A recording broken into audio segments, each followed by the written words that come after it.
Let's go. Welcome, everyone. My name is Deshone. I'm known as Deshone, the Auto Advisor. This is Car Shopping Questions and Answers. We do these streams throughout the week to make sure that you have the information you need to save more money on cars than everyone else is saving. That is the big issue. A lot of people are overpaying for cars.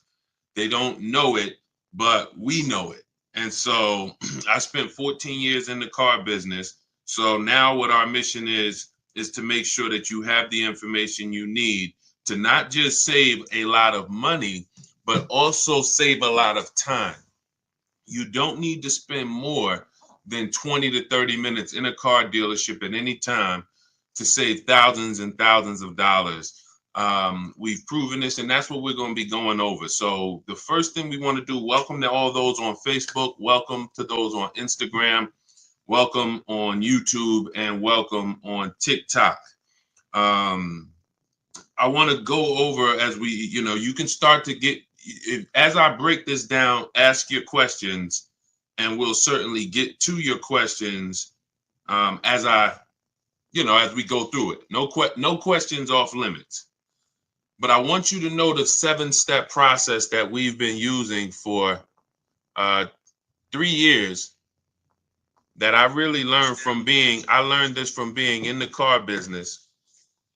I worked for 5 years with Mercedes, 5 years with General Motors.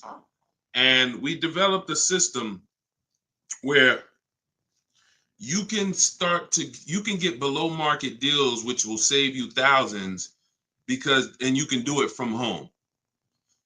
There's only 3. In fact, the dealers want you to be inside the dealerships trying to make a deal. That is, as dealers, we have much more leverage to make a deal when you're there than we do if you're not there.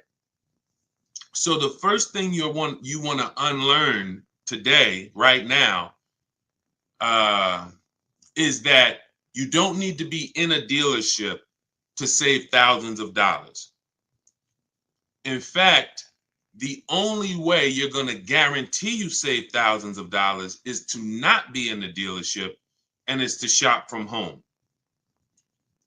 That sounds like what everyone would want. But there is a specific way you need to do it, because the companies that own the websites, their goal is to sell your information, make it difficult for you to shop from home, and try to get you to go into the dealerships. That is their goal. What's up, Mildred? What's going on, Lashar Custom? Good to see you, Ellie. Good to see you, Caesar, BT Thoughts. Their goal is to get you in the dealership. So you have to now realize, if you're going to win, like I'm going to be showing you a lot of people over the next hour, people like Bonita, Greg, Danielle, Eddie, Kimberly, Charles, Sean, Pierre. We'll go over a lot of these people, Zafrina, in the next hour. I want everybody who shares, hit the share button, because if you grasp what I'm trying to get across to you right now, everything when it comes to your financial world with cars is going to change. There's 3 prices everyone could pay for any car. You could pay below market value, you can pay market value, you can pay above market value. Now, below market value, thank you for lighting up the likes on TikTok. Every time y'all double tap the screen, y'all run those likes up, and we appreciate you. I can't do this without you. So thank you to all of those who share. Shout out to the sharers. Below market value is where you save $5,000 to $8,000 to $10,000 on cars. $5,000 to $8,000 to $10,000. Market value, you might save $3,000 to $5,000, depends on the car. And above market value, you pay list price or above. So if we let's let the first 2 groups go into the dealership, spend their time into the dealership. We have a 7 steps process that you can do this 90% from home. The first thing we need to do is we need to know in this 7 steps, are we going to buy a lease? That's the first thing we need to know. That's the first thing we need to know. Everyone who's heard you should never lease a car, type a 1 in the chat. Type a 1 in the chat. Let's take a poll. Let's see how much info we could get in 60 seconds. Who's heard you should never lease a car? Type a 1. Type a 1 in the chat. All right, I see you, Miss Bateman. Hold on. We're going to let her type a 1 in the chat. Come on, everybody. Let's get up. Listen, shake everything off. You're not going to save $5,000, $10,000, $20,000 on cars being lazy and like sitting back. You're playing, you have to lock in. We have a saying here. Lock in. Let's get to it. We're talking serious business here. We're talking. I didn't gather you here on a live to talk with you about hundreds of dollars. We're not here to talk about hundreds. I'm not interested in hundreds of dollars. I'm not interested in helping you save hundreds of dollars on cars. That is not interesting. Everything that we do here is focused on thousands. So I want to hear from the people who you were taught never lease a car. I see you, 11 Frazier, Chaplain. If you were taught never lease a car, type a 1 in the chat. Type a 1 in the chat. Okay. Miss Bateman. Okay. Chaplain. All right. You're going to see that most of the people you know were taught the same thing. That is, in my opinion, why half of the people in this country are overpaying for cars. Half. I'll put money on it. They do not lease cars. There's 17 million new cars sold a year in a healthy market. There is 45 million used cars sold in a healthy market. 17 million new, 45 million used. You can only lease a new car most of the time. 99.9% of the time, your lease is new.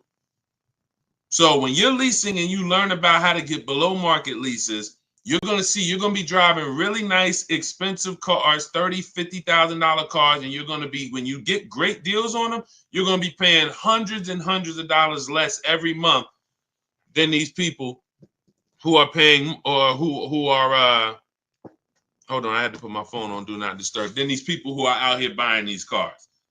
That's rule number 1. We have to get this across. The first step in the book, I have a book that is doing very well. It's very highly rated. Thank you to everyone who's reviewed it. The first step in the book is the 8-year rule. The 8-year rule. If you're not buying a car to keep it at least 8 years, you should be shopping for a below market lease. I just picked up a $54,000 vehicle. $54,000 QX. QX60.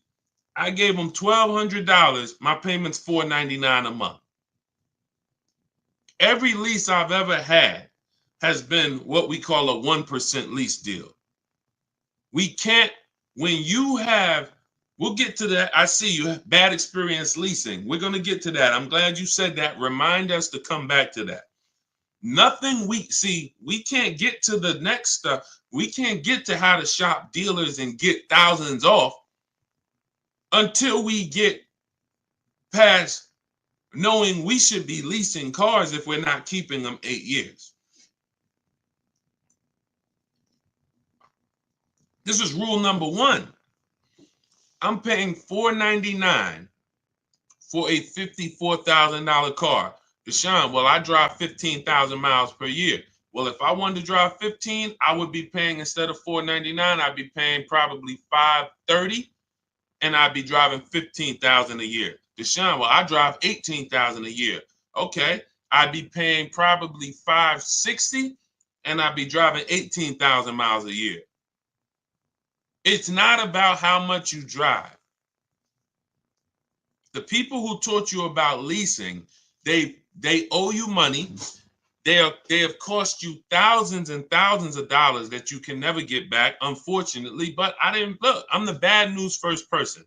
I'm not the person who says, oh, you're doing so good, let me help you do better. No, I have to tell you, you are overspending by $200 to $500 per month because you don't understand leasing.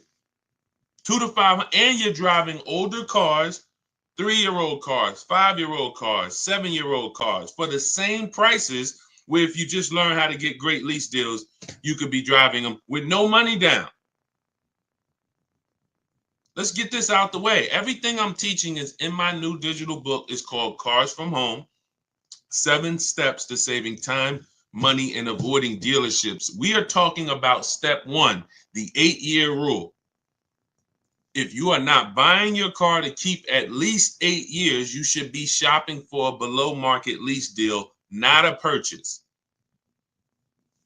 And you're going to save thousands and thousands of dollars just doing that. Before we talk about getting great deals, shout out to Facebook. Y'all quiet on Facebook and YouTube. Type 1s on Facebook and YouTube. Let me see where y'all at on Facebook. Let me know if you are clear, you're following what I'm saying so far. Type 1s in the chat. Leasing versus buying is the thing that has probably cost you the most money in your life on cars. More money than not being a good negotiator. Leasing versus buying has cost you more money than that. You're not keeping your cars 5 to 8 years. Instead of 17 million new cars a year sold in America, that number, 17 million, that number should be like 35 million. Because people are not keeping cars. They should not be tying up their money in cars. Let me give you an example. Stay by your keyboard, answer this question that I'm about to ask you. You go today, you drop $35,000 on a car, on a used car. Let's say it's a 3-year-old car, $35,000 on a 3-year-old used car. What is that $35,000 cash that you put in that car? What is that car going to be worth in 5 years? That $35,000 used car. What is that cash worth in 5 years? Throw some numbers out there. Let's go. Come on. I know I have some smart people on here. Let me talk to the people who, you don't have to be a genius to follow what we're talking about here. I would stand the reason that if we have some high schoolers on here, this is your first time buying a car, you're gonna learn more than our parents ever learned on this short conversation we're having. But I need you to tap in. All right, I see you. $5,000. I see you. $8,000. I see you. Enjoy life. $15,000. Okay, so check this out. So $35,000 that you trapped in a car. $35,000 that could have been in a piece of real estate. $35,000 that could have been in the stock market. It's trapped in a car. Not only when you go back in 5 years, can you not take the $35,000 out? It's not even $35,000 anymore. It's now worth 5 or 10 or 15. The depreciation is drastic and it's unforgiving. And the only people who should be buying cars are people who are keeping them until the wheels fall off. 10 years, 12 years, 15 years. Because that's how you get your money's worth out of them. You can't put 35 into a vehicle. It drops in value to 12. And then that's when you go and trade it and you do it again with another vehicle. This is how you are structuring your deals. And this is why, besides not saving the money, we haven't even gotten to that step yet. Getting the money off and the discounts. We have to understand structure first. I leased my first car. I was 22 years old. I was leasing a $20,000 or $21,000 Pontiac G6. I was paying $256 a month. It was the best thing in the world. How many of you, as your first car, instead of you paying $400 or $500 a month, or instead of having some $200 or $300 a month hoopty, or instead of buying some $1,500 a month cash vehicle, would have liked to have it where you could drive a new car for $256 a month plus your insurance? Maybe your parents help you out with the insurance. Maybe your parents pay the $200 a month, $200-300 a month, whatever it's good, the $200 a month insurance, and you pay the car payment. This could be better than you putting your child who's in college in a 10-year-old Honda that might still end up breaking down. It's not even a question. It's not even a question. Look at India. India got the Hyundai Elantra Limited for $365 a month. Look, the Hyundai Elantra Limited with the leather, 36 months, $12K, $365 a month, no money down. Look, this is what we do. She ain't going to a dealership to get that done. She gets it done from home, making dealers bid, but she's not getting $365 a month unless she has a phenomenal way to get below market leases. $365 a month, no money down. It's people, it's some of you are paying $500 a month for your car payment. If we be honest, if I ask, what is throw out some numbers. Matter of fact, I'm not even gonna do it. I'm not even gonna do it. I don't want to embarrass anyone. I know I know. I'm in the industry. I've been in the car business since 2016, since 2006. I know what the data says. I know what the data says. I know what the average car payment is. These things are happening because you were never taught deal structuring. You were taught by a bunch of people who never understood leasing that, hey, don't tie up that car, you're renting it. You want to buy that depreciating asset that's going to be worth half of what you're buying it for in 3 years. It's going to be worth 70, it's going to be worth 25% of what you're buying it for in 6 years. And then after that, it's going to be worth probably about 10%, 15% of what you bought it for, but then it just stays there. It'll never go below 10, 15%. It'll stay worth $5,000 forever. It could be 12 years old. It's going to still be worth, $3,000. That's the whole point. That's when you beat depreciation. That's when you buy your cars. That's your goal. You buy your cars. You don't lease your cars if that's your goal. But you should not, if you're not ready for maintenance and long-term care and investing in your vehicle and paying and keeping it a long time, then you're spending thousands of dollars buying these vehicles. You should not be buying them. Okay, so all of this is laid out in my new digital book. It's called Cars from Home. We're going to get to some questions. We know we got a lot of questions. I see you all. We're going to get, Dolan's going to start pulling your questions in about 2 minutes. So you can type your questions now. Hang on, Dolan, not quite yet. Everything we're talking about, that's step 1 in the Cars from Home 7-step process. So step 1 is the 8-year rule. And if you're not buying your car to keep it 8 years, you should be shopping for a below market lease. If you're keeping it at least 8 years or more, you should shop for a purchase. My new digital book spells out our entire system. It's the ultimate blueprint to do it yourself. Car buying, leasing, new cars, used cars from home. Hence why the name is called Cars from Home. So you can get a copy of it. It's normally $97.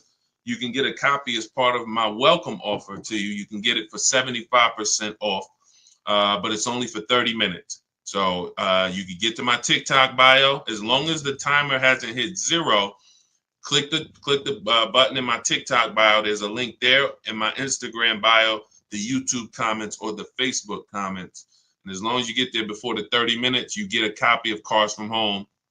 7 steps to saving time, money, and avoiding dealerships for $24 instead of the $97. Now, as soon as you pay, make sure you screenshot the thank you page. There's a it says screenshot this page because some of you type your email incorrectly, and then we can't email your book because you typed the email wrong. So you'll have my support team's email. They're there Monday through Friday.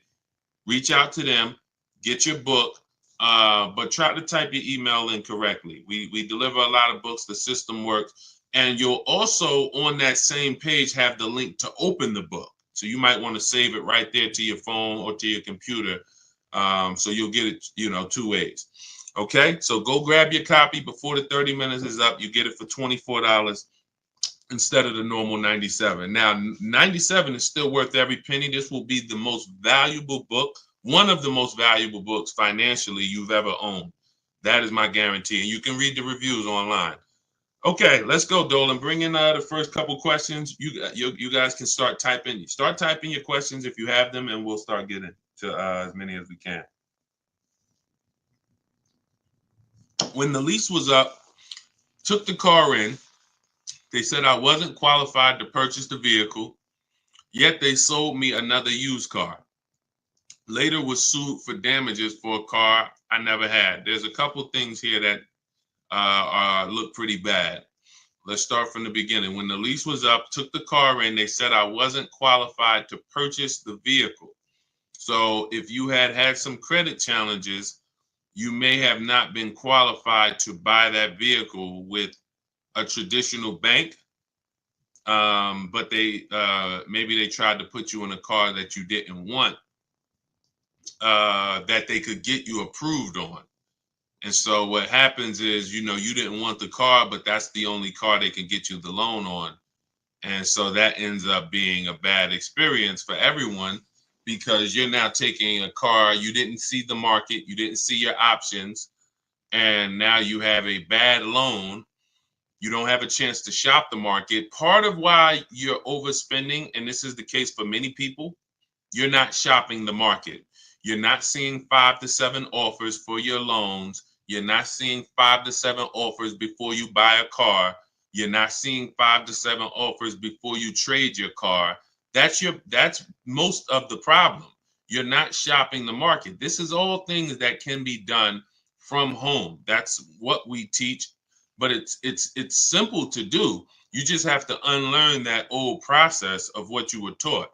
So yeah, it just seems like from the get-go, you should have been following a plan of someone that doesn't have perfect credit, and then you would have followed whatever options you had, whatever your best options would have been at that time. That would have been the plan for you. But it should be things that a person with 720, a person with 700 score can qualify for most leases. A person with a 600 score can't. So the person with a 600 score should not have the same plan as the person with the 700 score. That's why in my digital book, there are paths for people who have the 600 score, for people who have the 800 score, for people who want to pay cash. Everyone's plan is not the same. But yeah, that was the first thing. You should have been moving on a path at this particular point. It's saying, I don't know if you had a chance to recover your credit, but if you need a car, you would still be shopping for a path of a person who doesn't have good credit. There are options for you. The goal is to not, overpay for your loan, your car and your loan. When you have bad credit, you're going to pay a high interest rate, but that should be the only thing you pay for. You can still get a great price on the car. You should get a below market price on the car, but a high interest rate. And that's not what happens. Most of the time, you go and you pay a high interest rate, and then the same car you could have gotten for $18,000, you pay $20,000 for it. So you give the dealer $20,000 and a high interest rate. You should have found that car for $18,000 and then just paid the high interest rate. You got to separate your loan from the car purchase. So these are things that we teach in a step-by-step manner. But, there's a lot there. You need a plan. Stop winging it. Stop winging a 5-figure transaction. Go ahead, Dolan.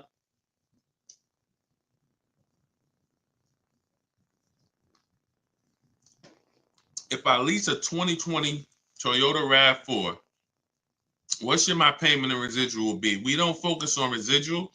We do shop the payment according to the 1% rule. So everyone who's savvy with leases understands the 1% rule. For those of you who don't know what it is, if your lease payment is 1% of the MSRP or less, no money down, you have a steal. So if you're looking at a $30,000 car, if your lease payment is $300 a month or less, it's a steal. It's a steal. There's incredible value When you add up all of those payments, the amount you paid to drive that vehicle is going to be incredibly low. Incredible deal. That's the 1% rule. Now, we estimate a good deal to be 1.25.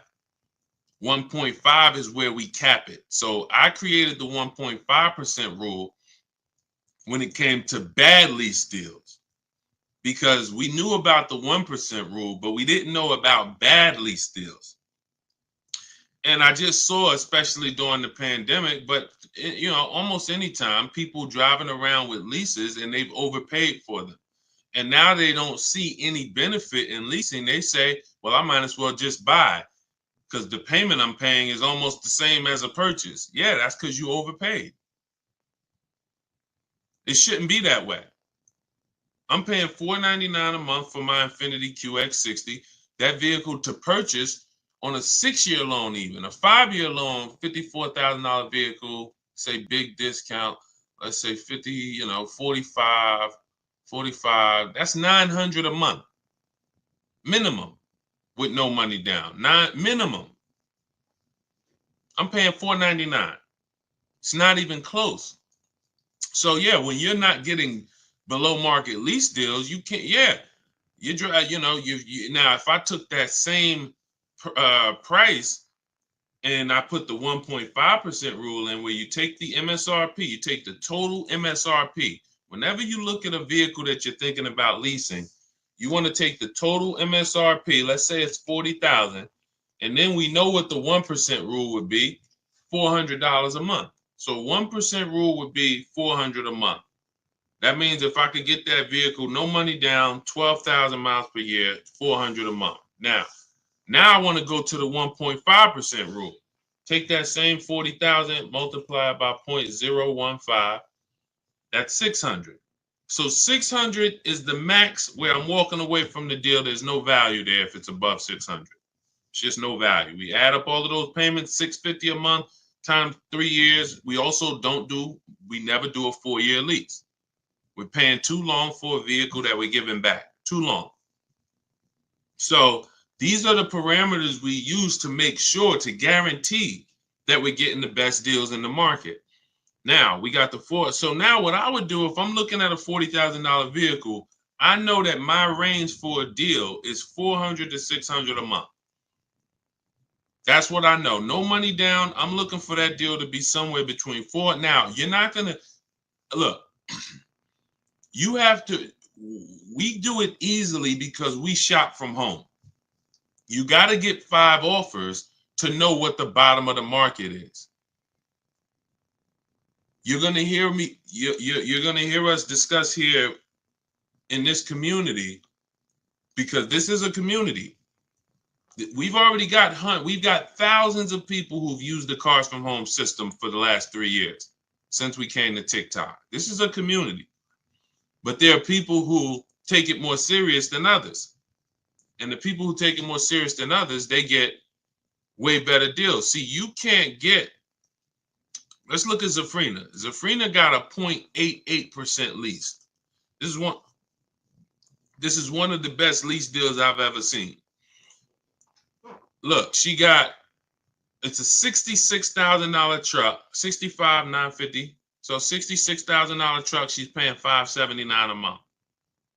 So if she went in and her goal was to pay 1%, if she would have went in and said what Deshone said, because I never did, that my goal should be 1%. No. Then she would have went in, she would have left out paying $659 a month, $660 a month would have been her payment at 1. That's 1%. She got almost $100 less than that, because you have to shop the market. Maybe the best deal is 1%. Maybe it's 1.2. Maybe it's 1.4. But the only way for you to know the best deal in the market is you have to see other higher offers. When you're sitting here, and this is the peace of mind you're going to have using the Cars from Home system. When you're sitting here and you're looking at 5 offers or 7 offers, you are going to love how easy it is to pick the best offer. It's beautiful. All you're doing is looking at those 5 to 7 offers. When we're looking at used cars, we're looking at used cars and, narrowing it down to our top 5. And we're looking at the price range from the low side of the market to the high side of the market. And we pick the best one. When we're looking at new cars, we're getting 5 to 7 offers from home using a computer, talking to these dealers through their website. Never got to talk to them, just sending them what we want and communicating with them by email. You need a separate email to do this because you don't want dealers mixing with your personal email, and you're getting 5 offers, maybe 7. And next thing you know, you're like Sean and you're like Zafrina and you got a 0.88% lease. Or Sean got $20,000. Kimberly got $20,000 off of her Maserati that she was bought. Look, this was one of her offers. You can't see this on TikTok, but if you're on Instagram, on Facebook, or on YouTube, you can see this. This was one of Kimberly's offers. People out here struggling in dealerships. Please help us, please.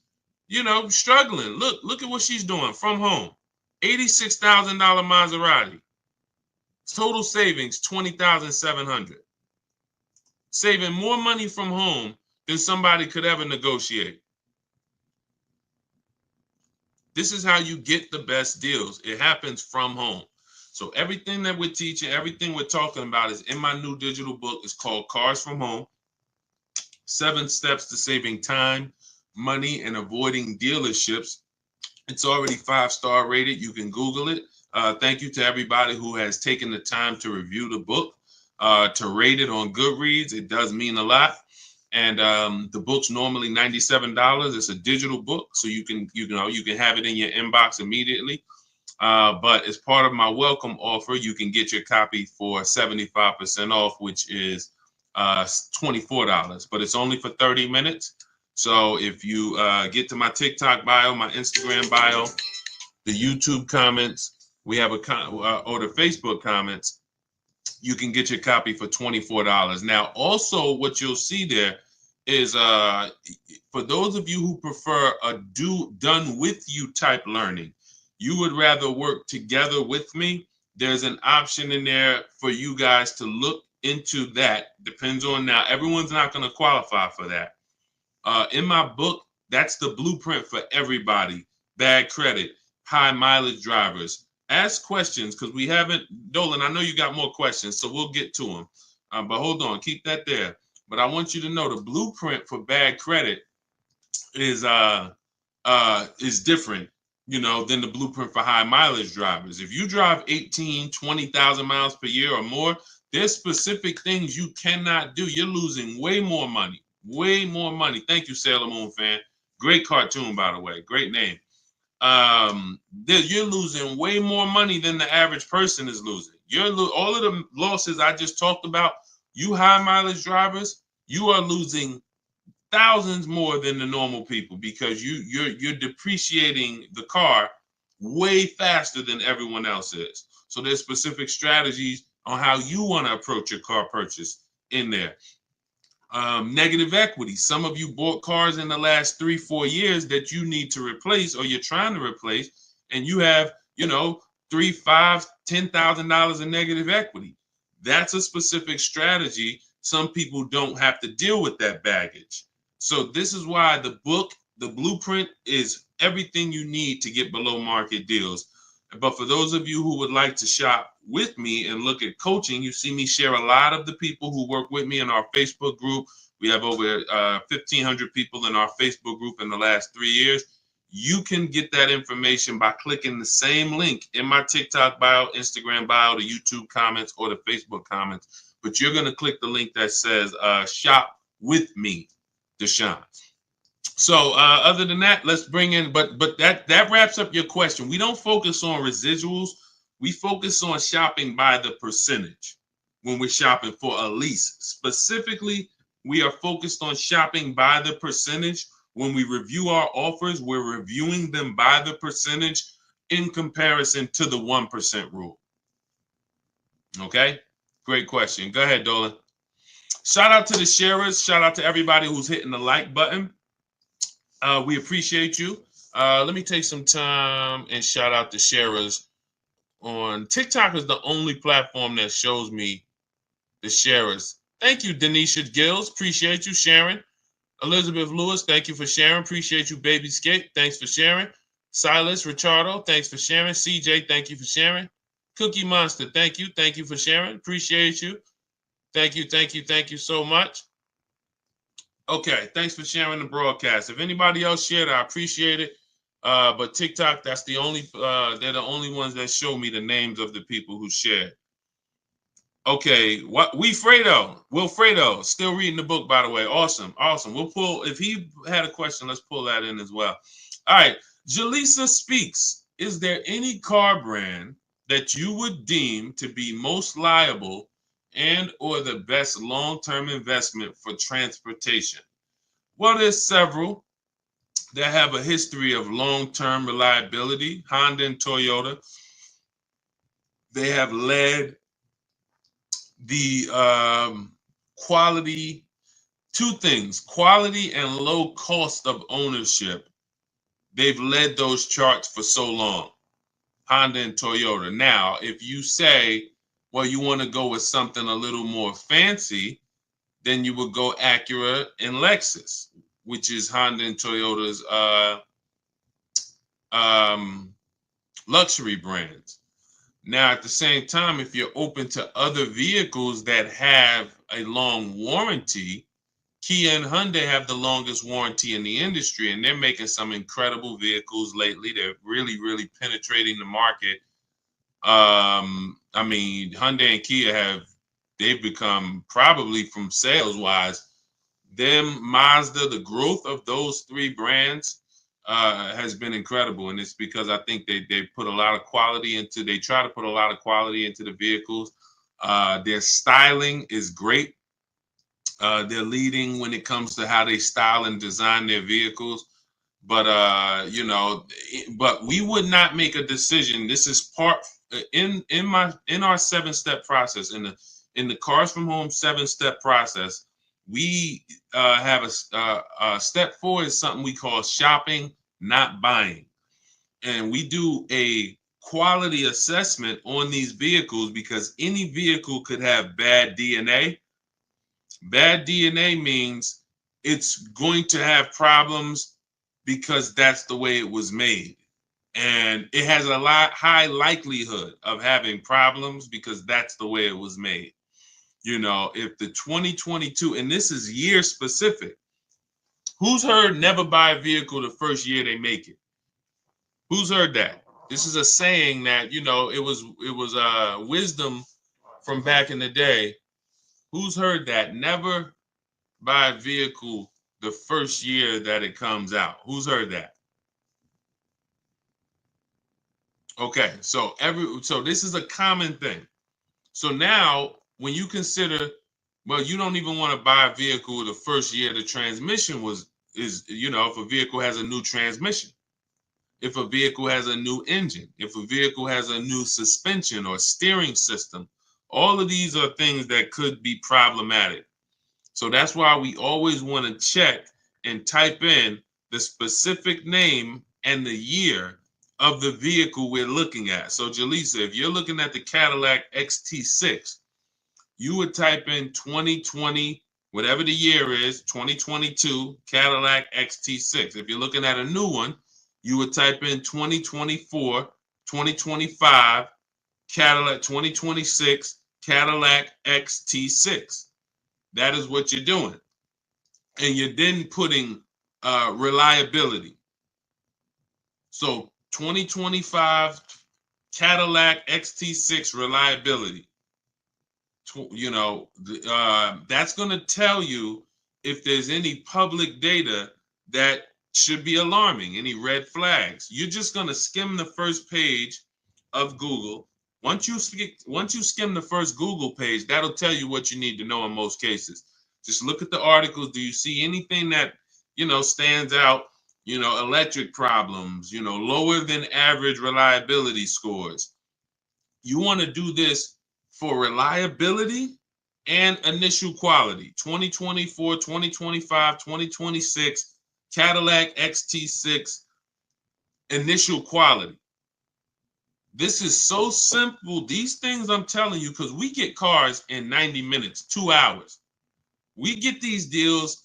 Listen, everyone's not taking a long time. When they're using, look at Ansley's deal. He said, I started the process Saturday, accepted a deal Monday. If you're car shopping and you like, I need a car in 3 days or in a week, that's what we do here. We're the best in the world because we are masters of comparison shopping. Masters of comparison shopping in a very short period of time. But these are 5-minute things we do to check to make sure we don't go out and get a great deal on the car, great price on the car, and then the car is in the shop every 4 months. Every 4 months, the dealer has to send a flatbed, or the roadside assistance has to send a flatbed to pick up the car. So when we look at, long-term Honda, Toyota, but if you're open to other brands, there's several brands that have, really tried to enter the long-term race of making great vehicles, putting a 10-year warranty on their vehicles, which is unheard of. That's Hyundai and Toyota. Hyundai and Kia. And then, but each vehicle you would check in specifically, independent of everything else, you're checking each vehicle to see what the write-ups are on that vehicle, not just the brand. All right, go ahead, Dolan.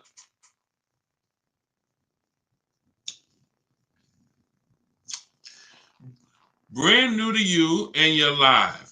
Welcome. What's a basic credit score needed to start with a lease? Usually, I would say above 660. You can, but it's not just score. If it's profile. So let's say you are 660. One of the strongest things that you can have on your profile is on-time car payments. When people see on-time car payments, banks feel much more comfortable. If you were just paying $400 a month for 2 years on time, they feel much more comfortable giving you a $400 a month lease payment. Now, another thing, you're not wait, let me go here first. So if you have a strong profile, which is one of the heftiest things is a on-time car payments for the last 2 years, or high income, predictable income, high salary, high income. So you got a 640 score, but you make 120,000. That's part of your profile. But I like to see people get out of that manipulation zone. That manipulation zone is anywhere from 660 to probably about 650 to 680. Once you see that manipulation, they might tell you didn't get approved tier 1. That's why you got to have backup offers. So if somebody tells you didn't get approved tier 1, they might say, oh, the payment goes up $100, but it's not supposed to go up $100. Maybe it's not even supposed to go up. They're just taking a shot at you because they know you don't know better, but you got a second offer. Hey, well, look, I got to check with the second offer. Can you call and see? And we do all of this from home. I even have a script in my book for what to say when they tell you you're not approved tier 1. Now, I don't have many scripts. Most of the scripts we use, if not all of them, are for talking to managers. We're not speaking to car salespeople. So we are using scripts. The only time we're speaking with car salespeople is if we're setting up a test drive. And once we set up that test drive, that's it. Obviously, when we come in to pick up the car, a car salesman is going to help us. But all of our everything is done from home. Nothing is done with salespeople. And really, there's no talking. So if you're somebody who you don't like talking, you don't want to try to remember what to say, then the Cars from Home system, you're just like the people who've come before you. Teddy, none of these people like talking to dealers, going to dealers. Look, Jen, Rosalie, You know, I think we get a balance of men and women. Tasha, Pierre, Ansley, you know, and you see that you could see their deals. You know, some of you could see their deals. So the point is, you know, all of this is in the blueprint that I wrote. It's called Cars from Home. It's my new digital book, Cars from Home: 7 Steps to Saving Time, Money, and Avoiding Dealerships. We spent a lot of the first 20 minutes talking about the first step in our process, which is leasing versus buying. If you missed that, you could go watch the replay on some of these other platforms. You cannot get great deals if you don't understand. Stop buying cars if you're not keeping them 8 years. You are losing thousands and thousands of dollars. There's no way. We went on it. You know, we'll go deep on it on another stream, but you can watch the replay. There's no way for you to get a great deal. That's probably why some people are asking about, you know, wanting to make sure that they have the credit to lease, because that's what we spent the first 20 minutes really hammering, is that, you know, in my opinion, I think 30% of the population is buying when they should be leasing, just because they don't understand it. They don't understand how to structure their lease, pick the correct mileage, and they don't understand how to shop for leases to make sure they don't get they're not overpaying for a lease. So, but yeah, everything is laid out in my book, step by step. You're going to know exactly how to get below market lease deals, below market new cars, below market pre-owned cars. These are different strategies.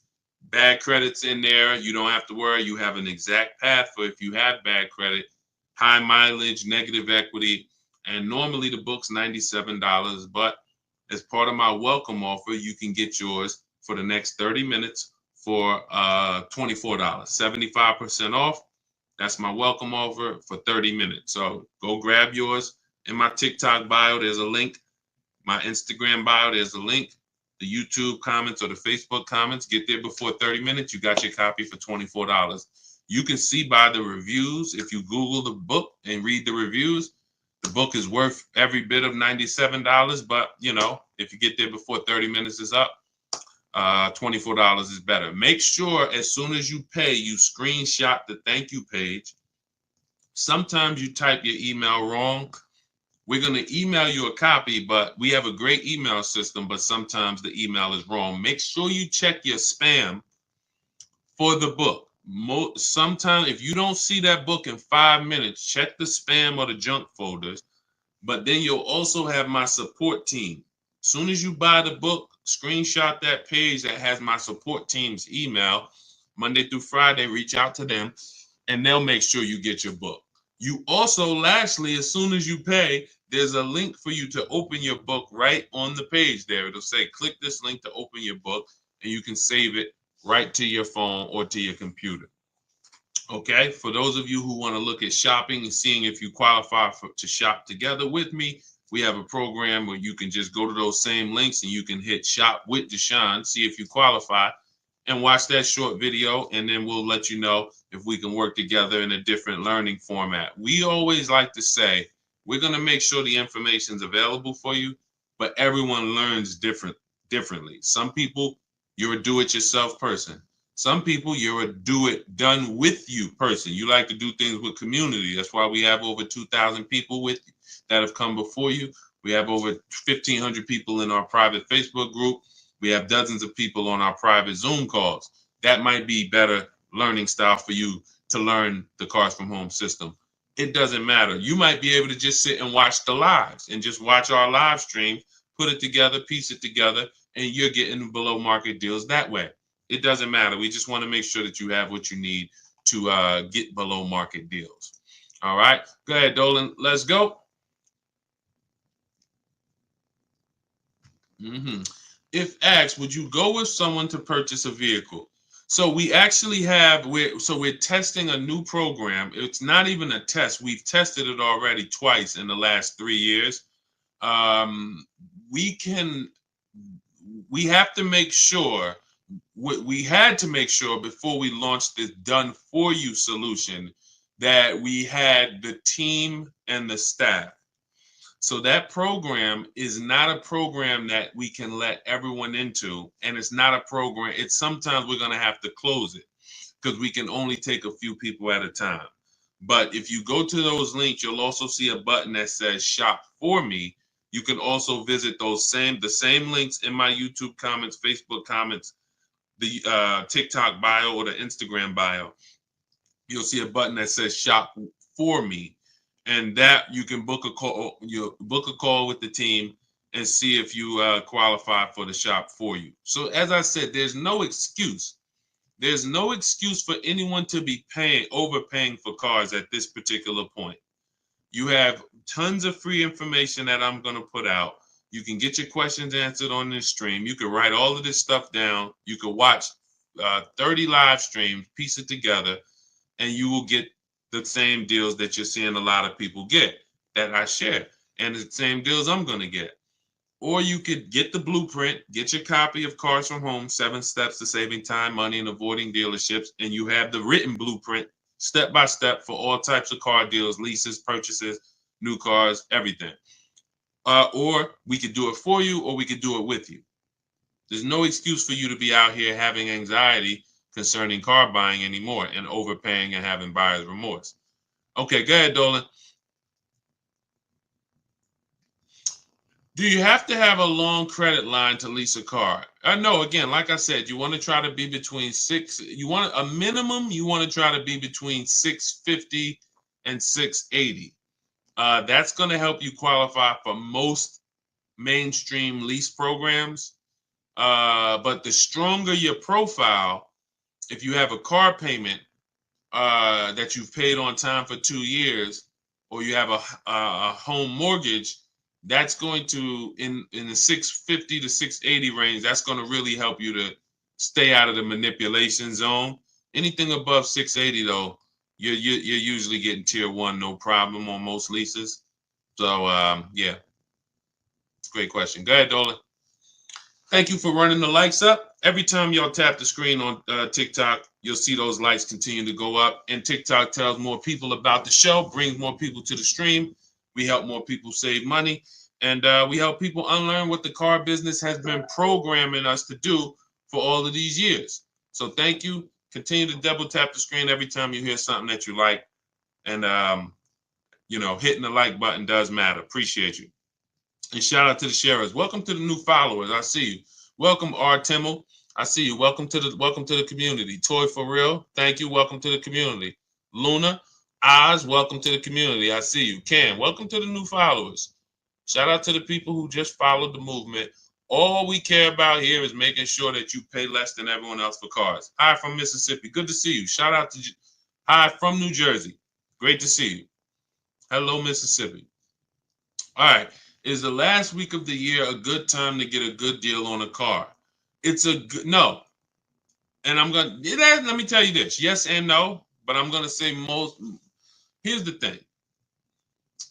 Car dealerships, we have made a fortune with marketing. It's one of the best marketed businesses in the world is a car dealership. It's regional marketing, it's nationwide marketing, on the radio, billboards, television, social media. It's so good. And it makes people think, come in at the end of the month, come in during the holidays, you're going to somehow get a better deal. The problem with that logic is this. The deals that you see, look, when I share deals like India's deal, $365 a month on her limited. When I share Milligan got a $27,000 discount on her vehicle. $27,000 discount. These are not deals. These are deals. Now, listen close to what I'm about to say. This is very important. These are deals that the dealers only accepted because at that particular moment, they were a little desperate. At that particular, look at Milligan's deal. I'm zooming in on it. $79,000 vehicle, Her adjusted price is $51,359. If you can see it up on YouTube, Facebook, or Instagram, you can see it. 27. This was a deal where at that particular time, the dealer was a little desperate. It's the same thing with everybody else. Same thing with Ansley's second car that he got his BMW. Jen, everybody that I see, we're positioned. So what is the you could take that down, Dolan, that question. I'm still taking care of this one. So when it comes to the end of the month and the end of the year, you're not getting there's no desperation. When there's 200 people, let me put it like this. Dealers know exactly how many appointments we have before the weekend ends. We go into Friday. How many appointments do we have for, if it's a holiday Monday, like a President's Day or a Labor Day or Memorial Day? We know 400 appointments. Why? Where's the desperation there? We only have a certain amount of cars. So where there's no desperation when we only have a certain amount of cars, and that's what we're doing. We have this many people. There's no desperation.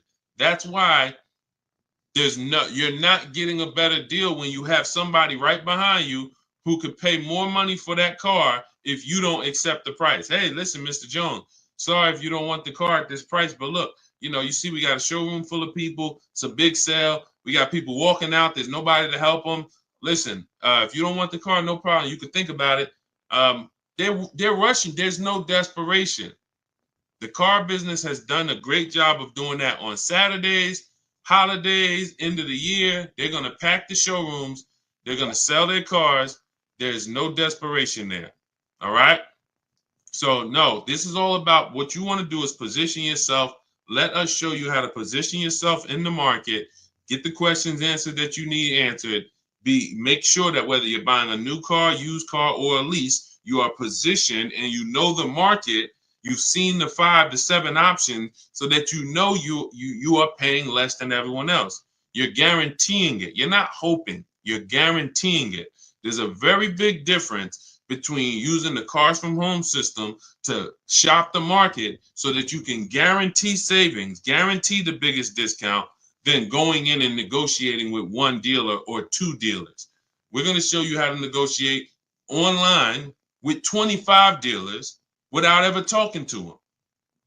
We're going to show you how to look at used cars like we're shopping on Amazon and narrow it down. And then verify if there's any fake sellers or bogus sellers that are charging, fake fees that they shouldn't be charging. We do all of this from home. Your power is home. So all of this is in my new digital book. You can get your copy as part of my welcome offer for 75% off. It's normally $97. It's called Cars from Home, 7 Steps to Saving Time, Money, and Avoiding Dealerships. You should not be in a dealership more than 20 to 30 minutes. And we never talk numbers in the dealership. You can get your copy for 75% off, which is $24, but it's only for 30 minutes. It's normally $97. You can get to my TikTok bio, my Instagram bio, the YouTube comments, or the Facebook comments. Grab your copy, 75% off. That's $24. Make sure you screenshot the thank you page so you'll have my support team's email Monday through Friday. Just in case your book doesn't come, you type your email wrong, you have my support team's email. But that email is not for questions. It's just for you making sure you get your book. All right. So let me hop off. Great live today. Great chat. We went deep on a lot of subjects. I look forward to seeing all of you inside. If you're working with us, I look forward to seeing you on the next stream. And God bless you. Keep up the great work. And let's keep unlearning and relearning so we can keep this money in our bank account. Keep these thousands in our bank account and out of these cars. All right. God bless y'all.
All right, I'm excited today because I am fresh off buying a couple cars myself. I've been teaching for years how people can just, if they learn, get incredible car deals from home without spending hours in car dealerships. Just got my father a vehicle, um, Hyundai Palisade he picked up last night. I got an Infiniti QX60 2 weeks ago, $8,000 off the price of the vehicle. I don't know exactly how much he said because I didn't look at how much off on that Hyundai. I do know there's no one driving a Palisade less than him. He got a $48,000 Palisade, $499 a month, $49,000. These require huge discounts. What's up, Michelle Morris? What's up, Stevie P? This stuff is the stuff that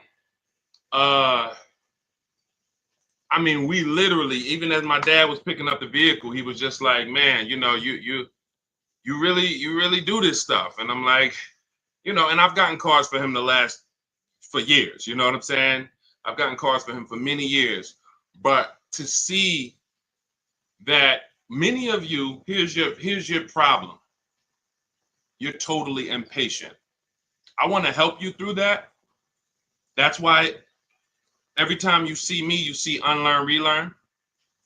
But what I find is that you guys, unfortunately, you've been programmed. And I can't say it nicer than that. I need to let you know, as a former car salesman I've been in the car business since I was 22, 2006. I've worked for the biggest brand in the world in Mercedes and the top 3 dealerships in the nation at Ray Catena and Edison. Yankee Stadium, 2011, where $300,000 was what most people were making who had been there. So I came at 28 into the top of the top. I'm telling you as an insider that you can do this. You can do everything that I teach. You can do everything the people that have learned from us teach. You see, I'm going to be sharing dozens and dozens of people beside myself, but because I just got a couple cars, obviously I'm going to come on and talk about the money we just saved right here. Both deals that I just made were made right here. Where you see me at, where I do these streams from, if I showed you my emails, you would see, wow, Deshone, all the work was done right here. That's how I want you moving. That's why our entire system is called Cars from Home. It's a mindset. It's not just a process, it's a mindset. I saw people in those dealerships as I was picking up these cars and they were miserable in there, sweating and some of them outside smoking cigarettes, stressed. This is like, you're literally giving a company 5 figures, $10,000 to $100,000, and you're outside like this.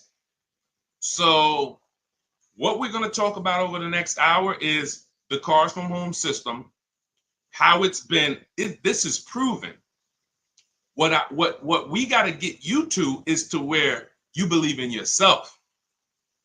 See, I don't have a problem when people don't believe in me because there's so much about me out there. It's proven. Somebody can say, hey, go here. Do you realize Deshone, the auto advisor, is the only person that you can find, if you look, hundreds of people who use his stuff and actually save money from home. So it's not that I'm not trustworthy. It's not that when you see people who we share in our streams, Tope and Bonita and Greg and Danielle and, all these people sharing their car deals, it's not that you don't believe that these are real car deals. It's not like you're saying, hey, did he make those up? It's not that. We got to get you to believe that you can do this. And that's what we want to talk about, is how simple this is. We obviously will answer questions, so you guys can start typing your questions. We'll get to as many as we possibly can. But I want you guys to know that this is something where you can leave your strategies at the door. Everything we'll be teaching today is out of my new digital book. It's called Cars from Home, 7 Steps to Saving Time, Money, and Avoiding Dealerships. It's the entire blueprint. So it's the step-by-step blueprint to get the results that I get, that the hundreds of people that you have seen get, and for you to have anxiety-free, buyer's remorse-free car deals that save you thousands and thousands of dollars. So if that's something that you are interested in, hit the like button so I know who I'm talking to. Hit the like button, keep tapping the screen. On TikTok, if that's something that you're interested in, let me know I'm talking to the right people. Let me know I'm talking to the right people. Raquel, what's up, Sally, Tawana, Gummy Bears? Let me know I'm talking to the right people. Okay, double tap the screen. All right, am I talking to the right people? Am I talking to people who care about their money, who like Deshone? Give me the strategies. Don't hold back.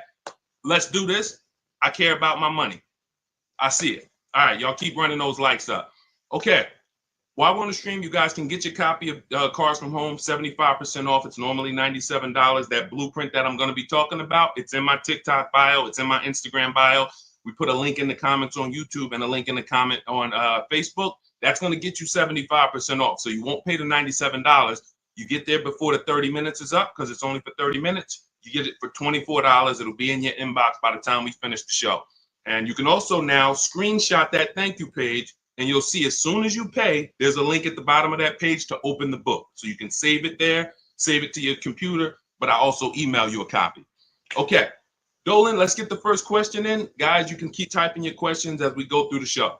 Love the book. Thank you, JC. I was wondering, can you use the same strategy you teach also when trying to get a below market lease on an exclusive car that will need to be ordered to get all the options I want? If I'm ordering an exclusive car, right now we're using this, we're shopping for a customer with a Range Rover autobiography. Doesn't matter. I'm talking to dealers in six, our team is talking to dealers in six states. Exclusive, more reason to actually use competitive shopping because the numbers are larger. When you see the premiums that some of these dealers are charging for exclusive cars, 100,000, 50,000 over list price, the potential for you to save or overpay is greater. So absolutely, competitive shopping is something you should do with any vehicle from whether it's a Hyundai Elantra base model or whether it's a $400,000 Lamborghini. Competitive shopping, because each dealer is individually owned and operated and they set their own prices. So the key to saving the money fast from home is making them compete. Okay, definitely. Never want to put ourselves in a position where we're looking at one dealer who has convinced us they have the only car. If I'm ordering a car too, JC, good thing about ordering is everyone can bid. When you get an exclusive car, dealers get something called allocation. That means I only might get 3 Range Rover autobiographies a quarter or a month. I'm sorry. I might only get 3 G-Wagons a month. So some dealers have used that. They don't have allocation, so they can't put an order in. But other than that, we use a strategy called the 25 to 5. For new cars and leases, we connect with 25 dealers online. You know that, JC, because you have the book. You can do that with an order. You do it before you place the order because now you have a bunch of dealers who can bid. When you go do that strategy, not everyone's going to have a car you want, but on an order, pretty much everyone could get a bid in. And I remember we had somebody who was getting a brand new BMW. I think it was an X4M when they first redesigned it. And she used the strategy, and every dealer wanted list price or over list, and the best offer she got was $3,000 off. So there are dealers who want the unit, but you got to be patient. You got to be positioned. Okay. And what we do is help you get, be positioned. Okay. Great question. Go ahead, Dolan. Keep typing your questions. Simply Trick. What's up? Shout out to the people on TikTok, Matthew Forrest. If you want to talk cars, if you're ready to talk money, then come on in, get your mind right. We're talking money here. We are talking big money. I'm not here to talk to you guys about hundreds of dollars. I don't care about hundreds of dollars. God bless you. I know there's some people who will sit on the stream to figure out how they're going to save a couple $100. Times are tough for some people. Respect. That's not what we're here to talk about. Every mistake you're making with your car deals, it's costing you thousands of dollars each time. You think when you buy that car and then, it broke down, or you buy that car and you find out you overpaid for it, that's not $1,000 mistake. That's a $5,000 to $10,000 mistake we're making because we unfortunately have been taught to wing the second most expensive process we'll ever be involved in. Most of us, most expensive process is our home purchase.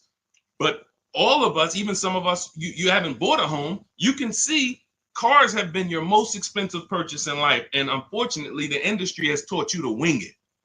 Just, play it by ear and feel. No, we don't do that. That's how you end up making the dealers 5-10 grand, huge commissions. And unfortunately, it's at your detriment. So if you're serious about that not being you, then tap in, tune in, lock in. Would you put a large down payment down on a used car? I would. When we consider down payments, this is a great question. You want to consider what are the rates, and can we actually pay the car off sooner versus use the bank's money if the rates are high. If the rates are high, 5, 6, 7, 8%, 10%, for some of you, this is not a time to borrow the most. The time to borrow the most is when the rates are cheap. If they're giving you 0%, I used to have people, and now listen, this is conflicting information. You'll hear people like, I'm not gonna mention names. God bless them, they have the best intentions. Unfortunately, they're not taking into account real financial advice. You hear people say always pay cash for cars. When I was I'm fortunate that when I worked at the dealerships I worked at, I always worked in blue collar, white collar towns. And I worked with people who, worked on Wall Street. So a lot of customers from Wall Street, $300,000-$400,000 a year or more. But I also had clients who, customers who had $30,000 a year jobs. So we've seen everything in between. When people would sit down and they would say, hey, I would say, how are you going to pay for the car? They say, well, what are the rates? And if the rates were 0% or 0.9% or 1.9, then most times they were using the bank's money because it made financial sense. Why? Because if I put my money in the car, this $30,000 I'm going to put in this car is going to net me a negative return. See, because if you put $30,000 in a car today, next week, 5 years later, that car is worth $10,000. That means that's where your money is. When you look and say, well, what could I put $30,000 in to where 5 years later, instead of 30, I would have had interest, and I would have still had my principal, and I still could have gotten the car through leverage. Leverage is I'm going to use the bank's money as long as the rates are cheap. Now, in the case of a market where rates are high, we're not getting 1%, 2%, 3%, 0%. Then yeah, these are the times where you want to try to take as small a loan as possible. It makes more sense to apply a larger down payment and pay off the car quicker. So it's really all about, what are we doing with our money? Is your money invested? Are you getting 10%, 8%? Maybe some of you are in some other ventures where you're getting, more.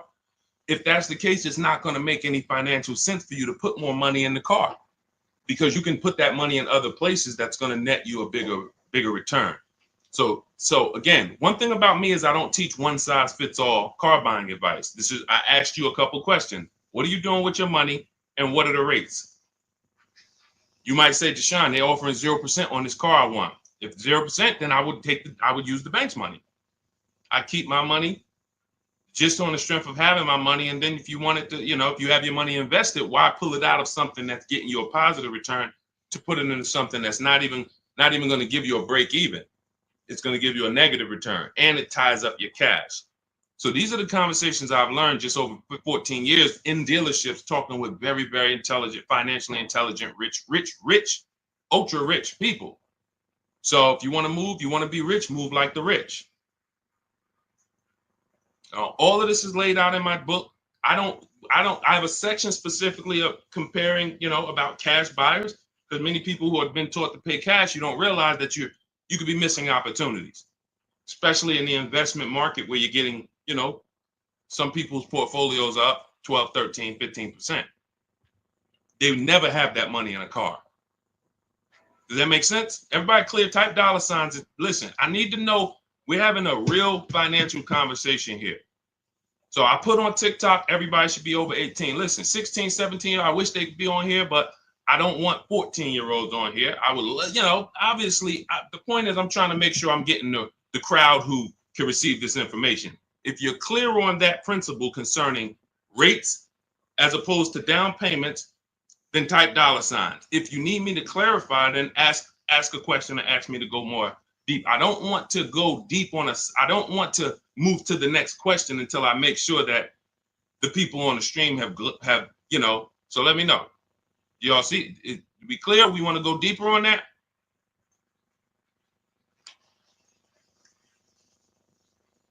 I see you, Ruth.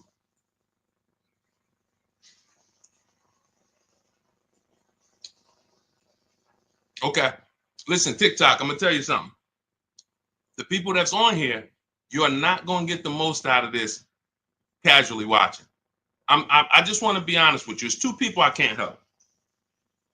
Two people I can't help because I think oftentimes, you know, we look and, you know, people who, you know, do these types of shows or people who we might see on streams, it just seems like they promise a solution for everyone. I can help all of you. No, I want to be clear. If you can't use the internet, if you're not comfortable on a computer, if you're not comfortable copying and pasting, this is not for you. Let's be clear there. Second person is you're just too distracted. We're talking about $5,000, $10,000. When you see people on this, you know, that I show you that have saved 5, 10 grand, 12 grand, 20 grand off their cars, you know, we share them. You guys know that. I mean, look, you got people who save 20 grand off a new F-150 Lightning, you know, ridiculous lease payments, $365 a month, sign and drive on this 2024 that India got. When you see this, these people aren't casual listeners. These people said, Deshone, I was following you. I used to tap to the stream, and then I got the book, and then I started, you know what I'm saying? I don't want you to fool yourself. So either lock in, like get to your keyboard, because learning, it's proven. Those who actively learn get results. Those who listen, audio is you're only retaining a very small amount. So what I suggest is, before we move to the next question, those of you who are serious, get to your keyboards. You don't have to do it on lives and stuff. You ain't got to do none of that because that's not active. That's entertainment. God bless them. We all need entertainment. But here, in order for you to look and say, you know what, I was on Deshone's stream. I don't want you on this stream 2 years from now having car buying anxiety, Alex, Annabelle, Chef Land. I don't want people who was following me when I came to TikTok in 2021, when God blew me up, and you saw me 2 years ago, you still have anxiety. You still ain't out here saving the money that we're saving. And we've been pushing this heavily for 3 years. Why? You haven't locked in. You're trying to be casual. So let's lock in. Next question, Dolan. I just wanted to let the people on the stream know, and shout out to the people who are locked in. Let's go. Do you need an extended warranty with a lease? Only when you are going to be outside of the warranty coverage based on how many miles you're going to be driving. So most vehicles have a bumper-to-bumper 3-year, 36,000-mile warranty. Now, when you consider that the average lease is 12,000 miles per year, but there are leases for 15, 20. You know, we teach about high mileage leases here, 25,000. Jen got a high mileage lease on her Honda CRV hybrid. Her best deal out of all the dealers, because we shop 25 dealers, we do it from home. Her best deal on this vehicle is $40,000. It was $512 a month, no money out of pocket. Come pay $512 a month. That's your deal. Now, she bumped it up because our formula when we're shopping for our lease offers is always to shop with 12,000 miles per year. First payment down. I want you to write this down. Everybody who's locked in, write this down. This is how, I mean, unless you have my book. If you have my book, you don't need to write this down because it's in there. But this is how we shop our lease offers. 12,000 miles per year. First month's payment only due at signing. We tell them assume tier 1 credit, and taxes and fees go in the payment. 3 years only. We're open to 39, but we are not open to anything longer than that. Why? We're paying too much money for a vehicle we're giving back, or we're paying too long for a vehicle we're giving back. All of you out there who have a 42-month lease or a 48-month lease, just take your contract, look at the payments, add them all up. You'll see you overpaid, unfortunately. Sorry to break the bad news to you, but someone has to, so that you can stop making these expensive mistakes. So that's the format of how we shop structure-wise. We see all our offers with first month's payment due at signing only. That's why when you see Ansley, for $58,000, $554 a month with first month's payment down. Because if you can get the vehicle to your desired monthly payment budget without any down payment, that's what we do on leases. If we can do a sign and drive and it's in our payment, we'd rather not put any money. It's in our payment budget. We'd rather not put any money down, because the more money you put down on a lease, that money is at risk. There's two ways you can lose your money on a lease. Write this down.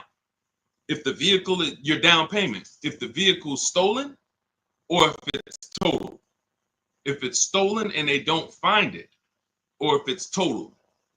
So that's how so now, going back to your question about do we need an extended warranty, once you look at what the bumper-to-bumper warranty is on a vehicle, if it's some vehicles like a Mercedes or Infiniti, it's 4 years bumper-to-bumper, which means, and they'll give you 50,000 miles. So there's a higher bumper-to-bumper threshold there.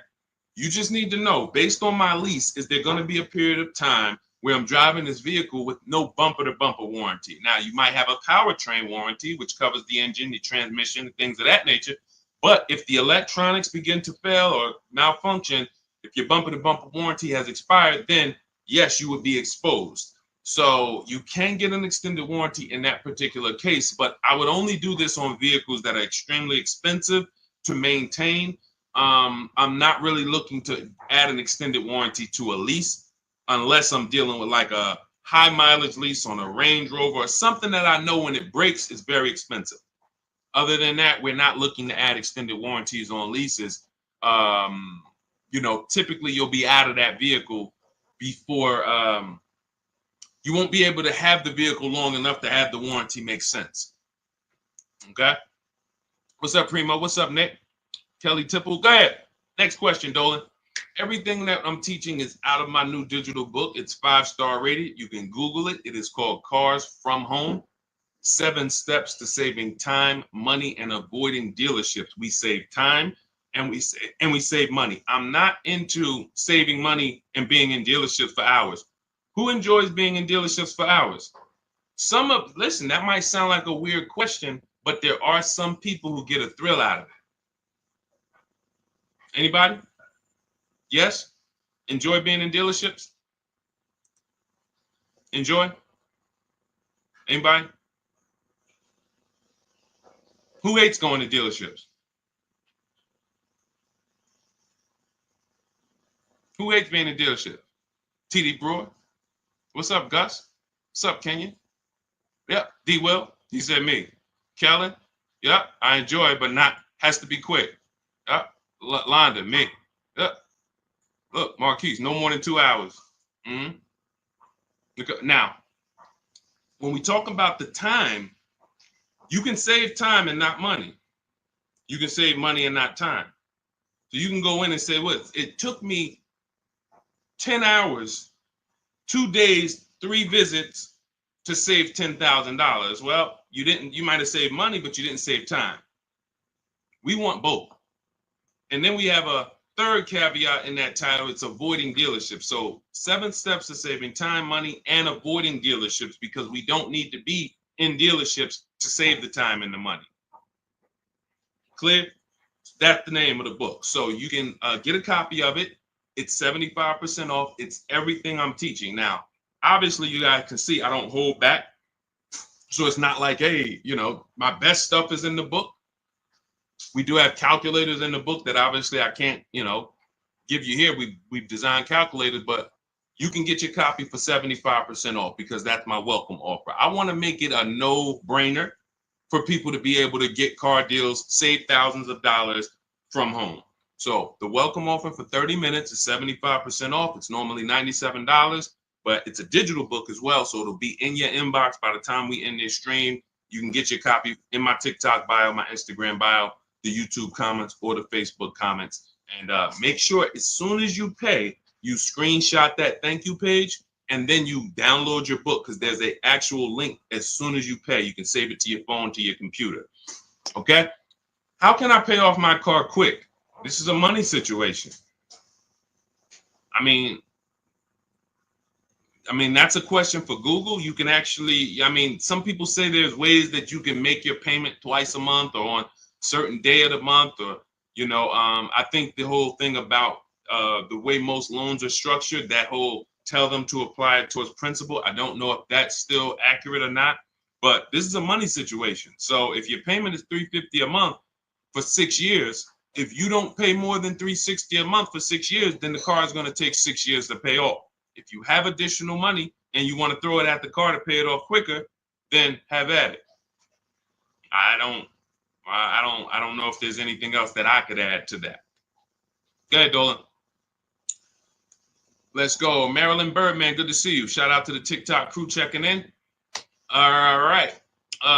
Do leasing numbers work when we're driving more miles, though? Sure.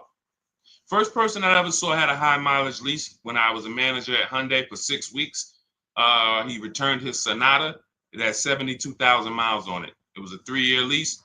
And when I saw it, I said to myself, I couldn't believe he had leased it. And he explained to me that that's all he did. He was in sales and he was always leasing because he was tired of the negative equity.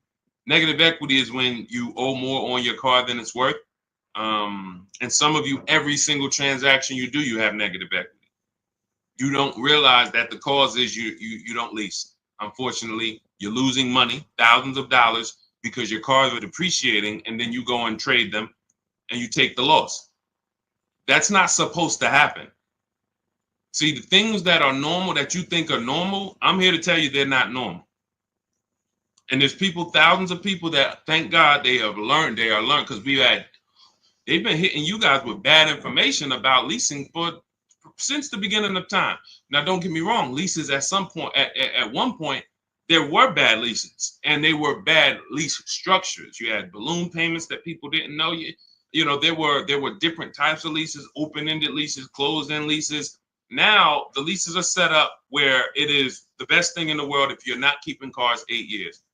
And if anyone's not keeping cars 8 years and you're not leasing, you are losing thousands of dollars. Facts.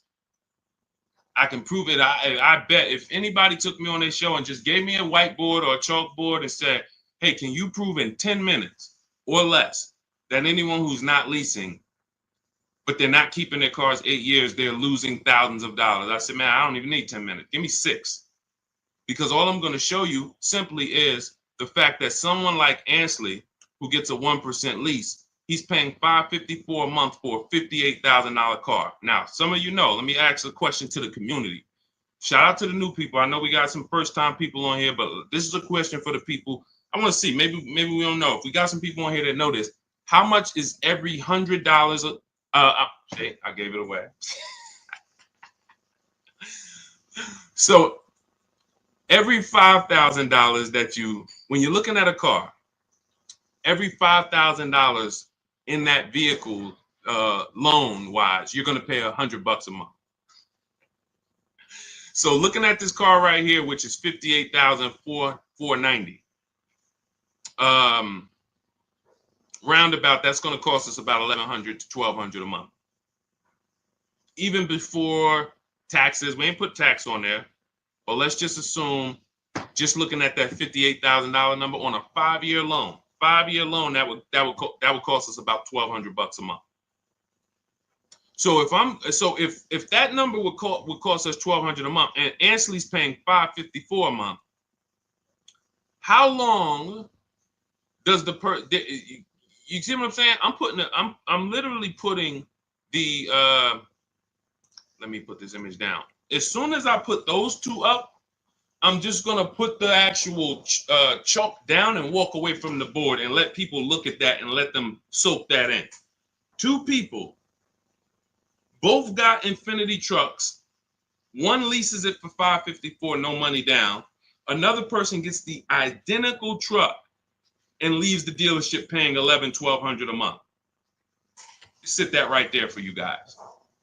And I will let them look at that and say, wow, okay, come up with their questions, because their programming is going to make them say, well, but he's leasing it. And okay, so now let's address the follow-up things. If this person is leasing and paying half of what this person is paying every month, then what stage does the person who bought start to win? And in which case we'd add up those payments, we'd see, and it comes out to 8 years. Because once you put those payments up, it's going to take you so long to catch up with me if I'm paying $554 and you're paying $1,100. That's it. The first thing that should get you with leasing is, wait, I could drive this car for this payment? That's the first thing. There's more to this than that. There's more to this than that. But the first thing that should attract a person, make their ears peak up, is I'm driving that same car and you're spending $300, $400, $500 a month less than me. Welcome, Marilyn Birdman. I see you. Welcome. I see the new follow. Thank you. That should be the first question that comes in your mind is, wait, something's off. So now let me get my questions answered, because if you're driving a vehicle for $300, $400, $500, $600 a month less than me, and I got the same vehicle, now I have questions. Can I drive as much as I need to over the next couple years? Sure you can. Okay. What if I need to drive 20,000 miles a year? Okay, well, the payment goes up slightly, but you're still way less. Instead of being $400 a month less, you're $350 a month less, or now you're $300 a month less. So no matter what, leasing is a play for payments and brand new cars. Every lease you get is a brand new car. Some people ask that. Oh, well, can you lease a used car? Yeah, it's not a mainstream program. 99.99% of leases, you're driving off the lot in a brand new car, paying less than people are paying for used cars. Similar, recent model 3-4-year-old used cars, I'm going to pay less than you, and I'm going to drive a better car than you. That's what we just did. I got my wife, we leased her a brand new QX60, and we kept the pre-owned one. Her payment on the brand new one is less than the pre-owned one. The pre-owned one is 2020. The new one is 2025. What world can you make that make sense for me? First thing is the payment. Then you can understand the rest later. All right, go ahead, Dolan. See, when I see people, y'all remember those TikTok videos that went viral a couple years ago, and they were going into dealerships and they were asking people what their average car payment was? Did anybody see that? Let us know, chat. Anybody see when they were going into dealerships asking car salespeople what their average car payment was? Anybody saw that? Because that's right around the time the information was going viral that the average American car payment was over $1,000. So now it's going viral that they're letting us know that most of, unfortunately, and some of you, we want to get you off of this, are paying $1,000 car payments.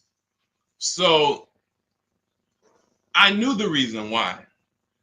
It's not just bad negotiations or I don't know how to get great deals. That's one reason. The equally big reason is you absolutely don't understand leasing. And you have been taught, in order for me to get the cars that I want, I have to buy them. And when I buy them, I absorb the cost to buy the whole car. $48,000 is $1,000 a month. You get $48,000 vehicle plus taxes. If you don't know how to get any discount, 5-year loan, your payment's $1,000. That's it. That's the math. So it's very easy when you don't understand leasing or you don't know how to get great deals to pay $900, $1,000 a month for a car that you could be leasing for $500 a month with no money down. And you would not believe how many car salesmen don't know this. That's what brought me to TikTok. I remember, I'm going to tell you this one story and then we'll get back to the questions. I was trying to decide whether we were going to come to TikTok or Facebook. Or Instagram first. This was 2021. And a guy hit me. I was making videos on Facebook, had a couple 100,000 views, maybe 4,000 followers. nothing huge, but you know, and I could see that's when Facebook was dying. It was before Reels. And somebody DM'd me and said, "Hey, this Deshone, it's this guy on TikTok, and he's doing real well, man. He reminds me of you. He like makes these videos trying to educate people about cars and things of that nature. He's a car salesman." I said, "Okay, let me check him out." So I check him out. He's an older guy, and I said, "I like this. God bless. We need more people like this. We need more people who are gonna advocate from the inside to help consumers, you know, realize that y'all are getting scammed." And you need financial literacy, and you need to know how to avoid these huge mistakes. But then I watched about 10 videos, and I was loving this guy. But then somebody asked him a question, and they said, "Hey, could you tell us about leasing?" And so he said, "Nah, you don't want to lease your cars. They limit you on mileage. You know, you're going to get a ton of fees when you drop it off in 3 years. Just buy your cars." God bless. That was my decision right there made. I said, I'll be on TikTok tomorrow. Because I said, if this guy has 160,000 followers and this is what he's teaching people, oh no, Lord, we got to get here. And began to teach, and we have balanced toward leasing and purchasing for the last 3 years. And so this is what's out here. That's a car salesman. That's a guy who's in the business every day who has no idea about leasing. So if the people who are supposed to be helping you make great financial decisions aren't trained, you better be trained. Pay attention to what I just said. If the people who you're trusting with 50, 80, $30,000 of your money, you're trusting them to help you make a great financial decision, and you don't know if they're trained, and many of them are not, you better be trained. You better be trained. And that's all we do here. You use what we teach, you'll be mistake proof. You can't fail unless you just go rogue and say, I'm just gonna go back to go into the dealership. All right, God bless you. Go back to the same results. All right, Ruth Thornton, can your plans be used for less expensive cars, say a Compass? 100%. You can see right here, India got her $365 a month lease on her Hyundai Sonata Limited. On her Hyundai Elantra Limited. This was a vehicle, she originally was looking at a Toyota Corolla. She didn't like the lease program. See, what you got to understand about shopping for leases is you can't control the lease program. It is so easy to save money on new car purchases. Used cars, simple. Because there's nothing but find the dealer with the best deal. That's simple. We use the internet. So like I said, if you can't use the internet, if you're not comfortable with a computer, then I'm sorry, this isn't for you. But if you can use the internet, then you can put that back up, Dolan. If you can use the internet, then you can continue to get the deals we get, but when it comes to, hold on one second. You can throw that question back up, Dolan. Let's just keep that on the screen. So, but when it comes to lease programs, you need, there's something we can't control, which is, what is the rate, the money factor, the residual? If it's bad, it's going to lead to a bad lease deal. It doesn't matter. We shop. This is my recommendation. You don't have to listen to it. You're an adult.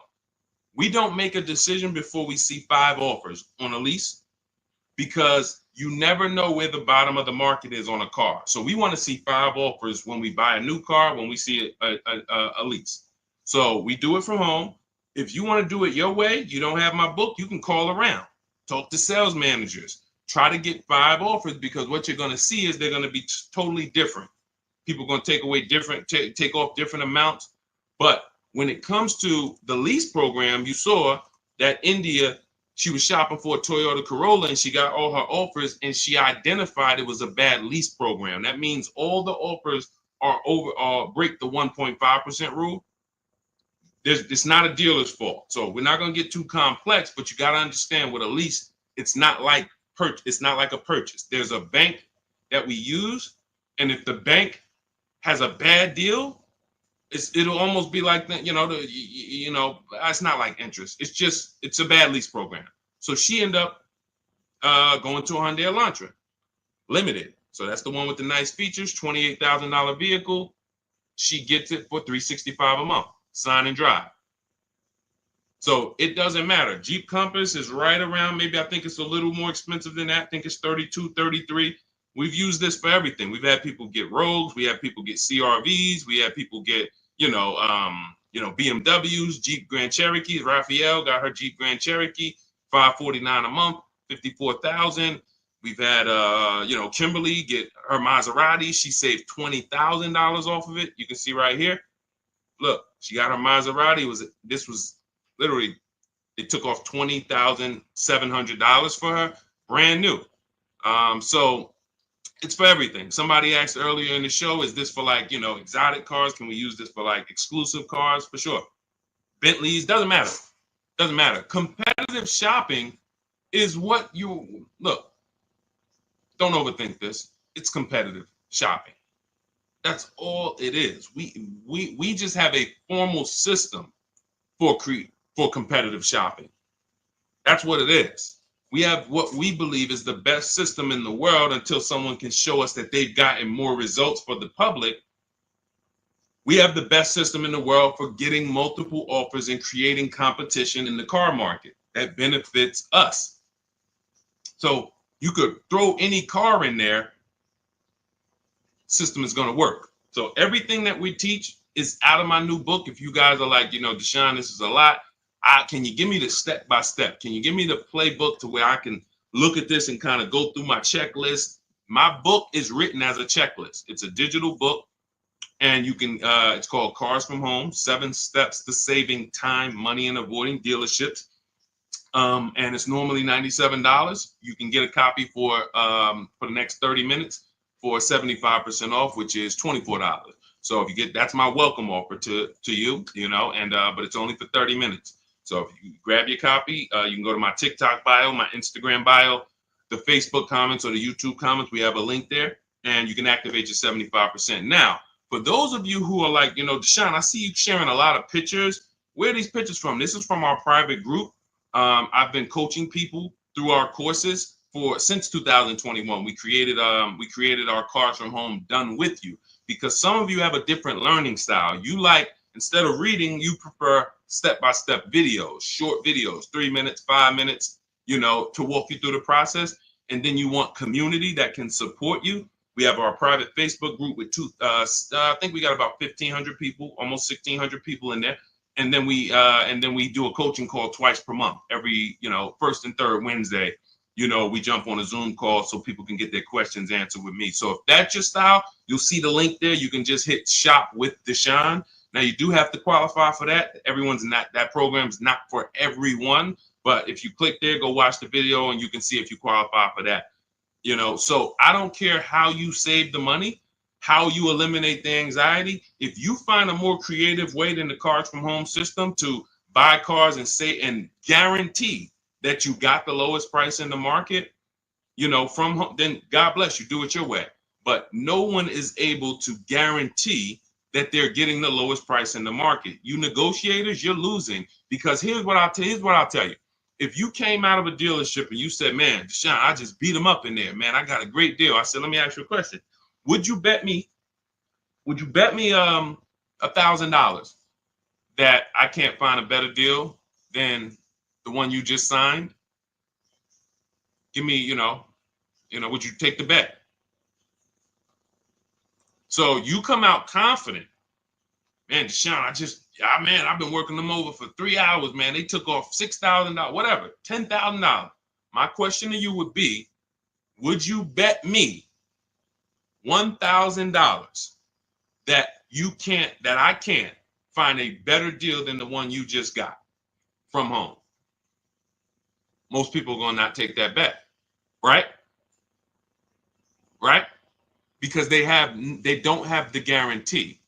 They don't have what we call deal assurance, price assurance, which means they have buyer's remorse. See, I'm happy with my purchase until you ask me to guarantee that I didn't leave money on the table. But watch this. What you're going to be doing different is you're going to be so confident in the way dealers are bidding. When my dad picked up his Palisade yesterday, when we got this Infiniti a couple weeks ago, We guarantee you. I come at that dealership with my new vehicle, and you can say, hey, bet me some money. Would you bet me $1,000 I can't find a better deal than this? And I would say, can I bet two? Can we go double or nothing? I mean, or can I double? Can we put a little bit more on the line?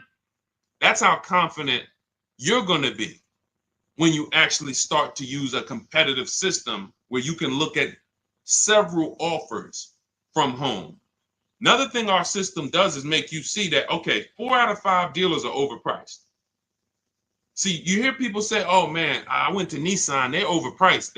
Nissan want too much money for the Altima. No, you went to one Nissan independently owned franchise and you got a price from them. You didn't go to Nissan. You're not dealing with corporate. You went to one franchise. That's like going to one McDonald's and you had a bad experience. And McDonald's is not good.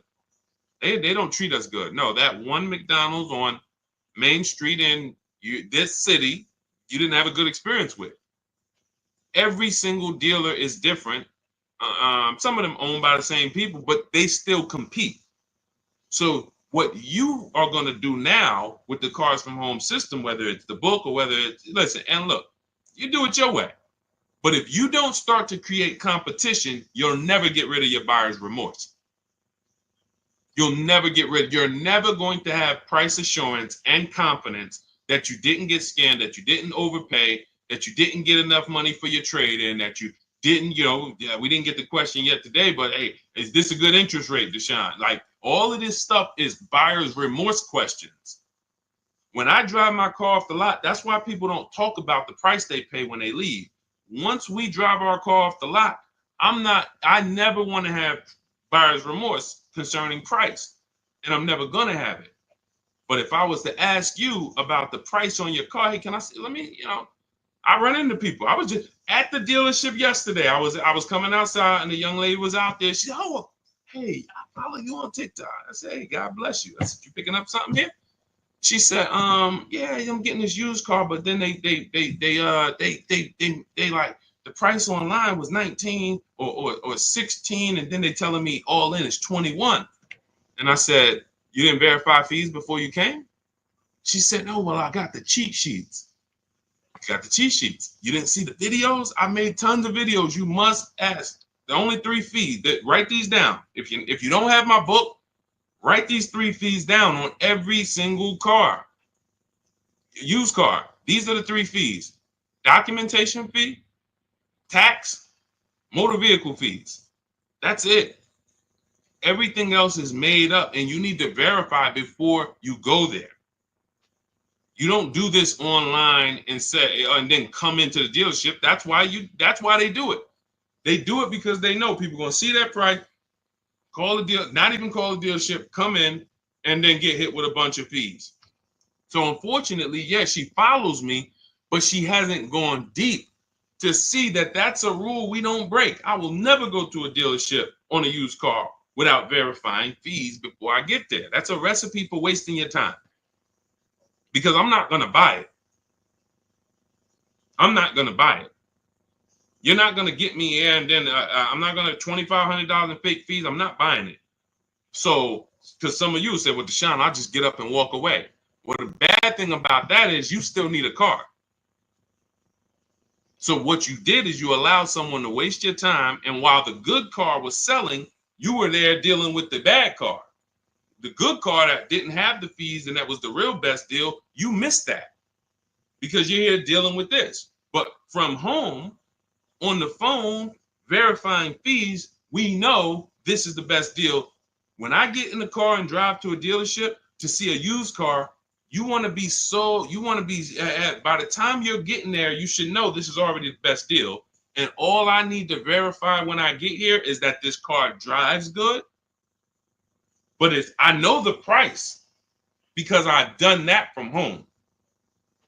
In my book, we teach a system called the multiple marketplace system. That's how we shop for used cars.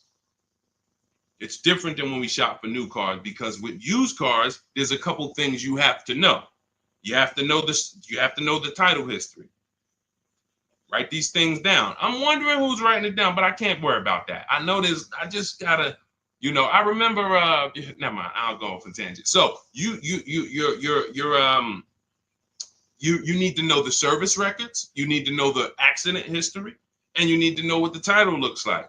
That's how we screen down for quality. The quality of the car. Is it a rental? Is it a ex-loaner? Is it a corporate lease? Is it a hang on, my alarm was going off. Is it a salvage title? Is it a rebuilt title? These things are not the same. So we need to look at that title, the service history, and the accident records, and then we move into looking at price. And and some of you, who's bought a used car in your life? I'm going to tell you something right now that I guarantee you're going to be like, wow, that makes sense, but you never did it. If you bought a used car before in your life, I want you to type the letter U. I want to specifically talk for a quick second before we go to the next question to the people who have bought a used car or you're planning to. Type the letter U. Because if we don't have, okay, I see you, Ty.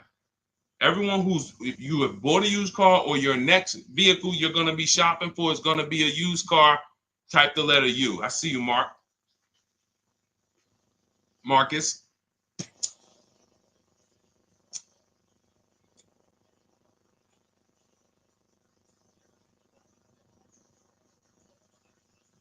Okay, just a couple people. When you look at a used car, the most important thing to determining if you're overpaying is to know the original price. I'm going to tell you what I did with my used Infiniti that we got a couple years ago, and you'll see why this makes sense. When I was narrowing my search, I told you how we narrow the search. We narrow it from accidents, service records, title history, but then, we narrow it down. You put your mileage in there. Narrowed it down to 4. And I was looking at 4 white Infinitis. They look similar.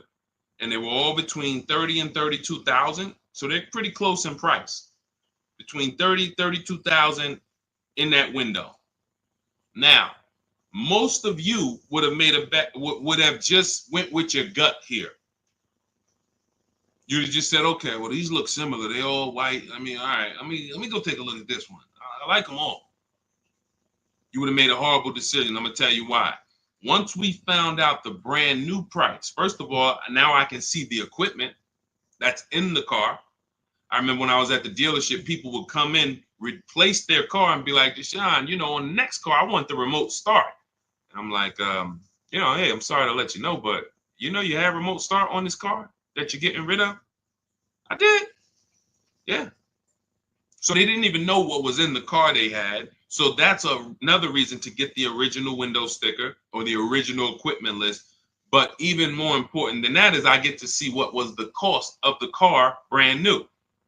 So once I did that, I saw that one of the Infiniti trucks was 46, one was 48, one was 52, and the most expensive one, brand new wise, was 54,000, and it had a ton of equipment in it, special cameras, sensors, and that stuff wasn't easily visible looking at the listing.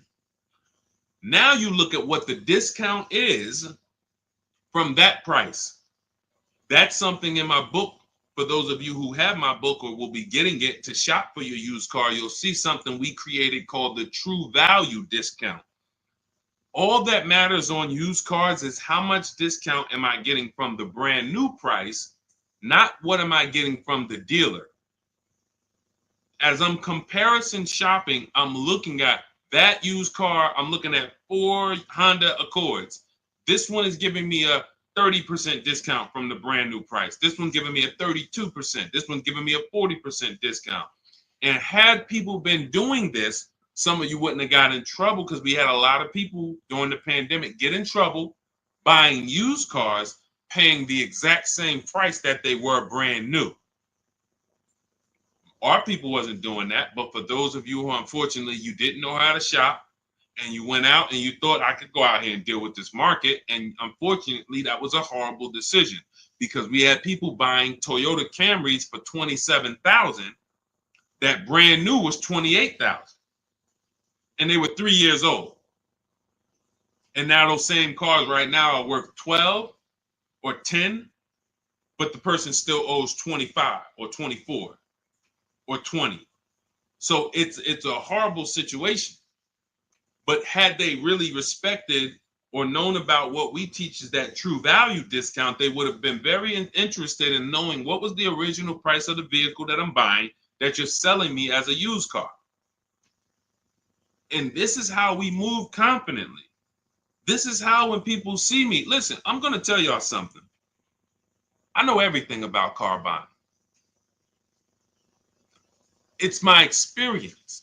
My dad was picking up his Hyundai truck yesterday. God has blessed me with the experience, and I've worked for incredible people and I paid attention and I asked questions, and then I began to teach. Anyone in New Jersey who bought a car from me when I worked for Mercedes, they will tell you I've been this way.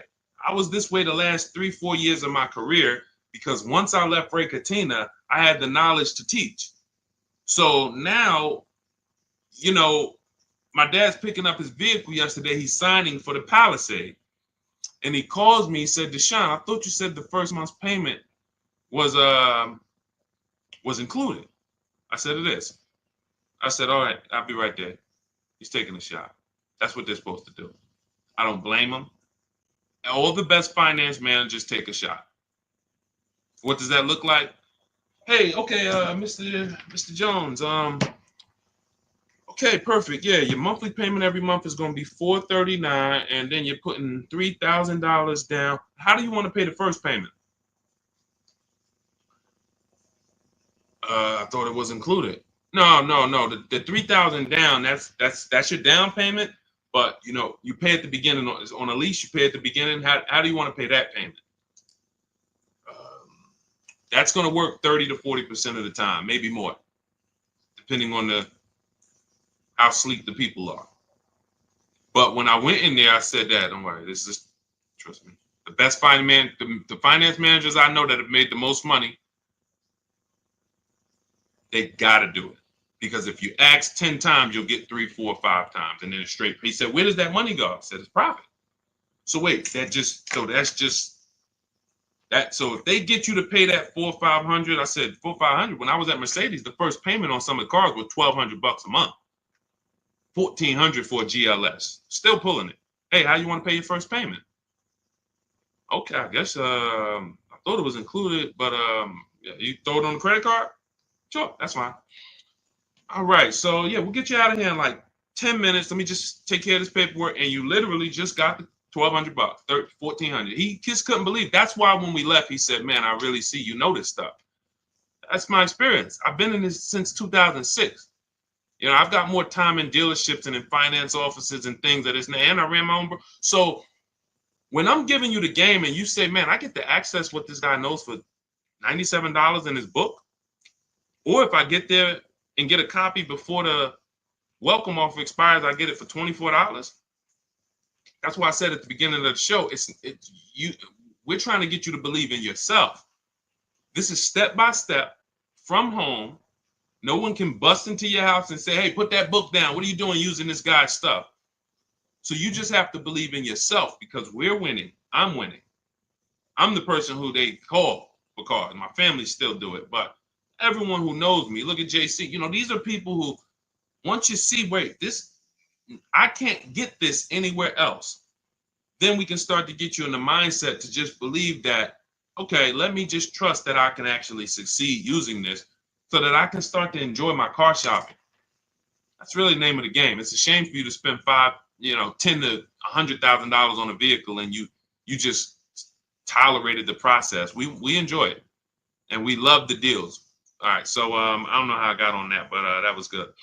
So, all right, Dolan, throw up another one. Let's see what we got. I wish I knew this before. What am I paying for my Audi today? I could have leased a Porsche. JC, I like that. Hey, listen. JC said, I wish I would have known. Unfortunately, JC didn't know about leasing. And again, I would say, JC, 17 million new cars are sold in America every year in a healthy market. 40 some odd, maybe 42, 45 million are used cars are sold every year in a healthy market.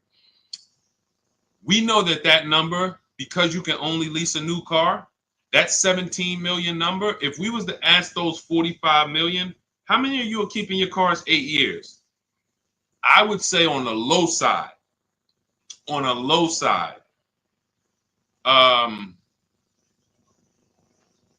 at least 30% would say, no, I'm not keeping this 8 years. So that means out of that 45 million who are buying used cars, or you take some of the 17 million that bought brand new, but I feel like that 17 million new cars every year should be like 30 million. It should be at least another 10 million people who are leasing because they're not keeping their cars, but they just don't know how much money they're losing. And your story reminds me of my neighbor. My neighbor, he had a Kia Telluride, the Kia truck, the Kia SUV, and he was financing it. So $44,000 vehicle. So his payment is it's over $800 a month. If you're not doing any money down. Now, again, I don't know if he put money down. I just know he might have put 10, 15, 20 grand down and dropped his payment. But if he didn't, but that vehicle is $800 a month, $45,000. Even if he took a 6-year loan, that's $800 a month. Wife totaled the vehicle, had an accident, car gets totaled. He says to me, Deshone, we just met. We met in the last, 18 months. So he was like, when I bought the car, I didn't know about this 8-year rule you teach. 8-year rule is step 1 in my book. Our system, the Cars from Home system, is 7 steps. The 8-year rule is step 1. The 8-year rule just says if you're not buying your next car to keep 8 years, if you're not keeping your next car 8 years, you should be shopping for a below market lease, not a purchase. That's the 8-year rule. If you are keeping your next car more than 8 years, then you should be shopping for a below market purchase. So he said, I didn't know about that. And but I'm not keeping this. I don't keep cars 8 years. So, he said, so I think I'm gonna shop for a lease on this Telluride. Again, he's in a rental because his wife totaled the Telluride. He wants another Telluride. But he gets so he decides to lease, and then he uses the system. Sorry, I just just threw me off there. He uses the system. His new Telluride he gets for under $500 a month. Under $500 a month. I think he originally got it for like $497. Then he put a little money down because he wanted it to be like $479, if I'm mistaken, or maybe he lowered the amount. His final payment is $479. He did not listen. You don't have to convince his wife or him anymore about leasing. When you were just driving a vehicle that you weren't going to keep anyway, that when you went to trade it in, you would have had little to no equity, maybe even negative equity. So you're going to pay all that money, $800 a month, go to trade that vehicle in 3 years, break even. So you didn't get anything back from all those thousands you put into that depreciating asset. Now, I'm in the same vehicle. In fact, I'm in a 2025, and I'm paying $479. That's what we said 30 minutes ago. Leasing is the first thing that should make, like you just saw JC. That's why we had JC's comment up, because this story is about him. He said, what I'm paying for my Audi that I finance, I could have leased a Porsche. And we've had several people who got who came into, I remember Crystal's one of them. She got a Porsche Macan, and she got hip to leasing, JC, but she didn't get hip to competitive offers. So she was watching some of my stuff because she was shopping for the vehicle to buy. And then she got hip to, okay, I want to lease. And then she started looking at the lease offers, and I think they wanted like $1,200 a month that they had quoted her. She comes in, she gets her competitive offers. She gets it down to, man, let's see, can I find Tracy? It'll take too long.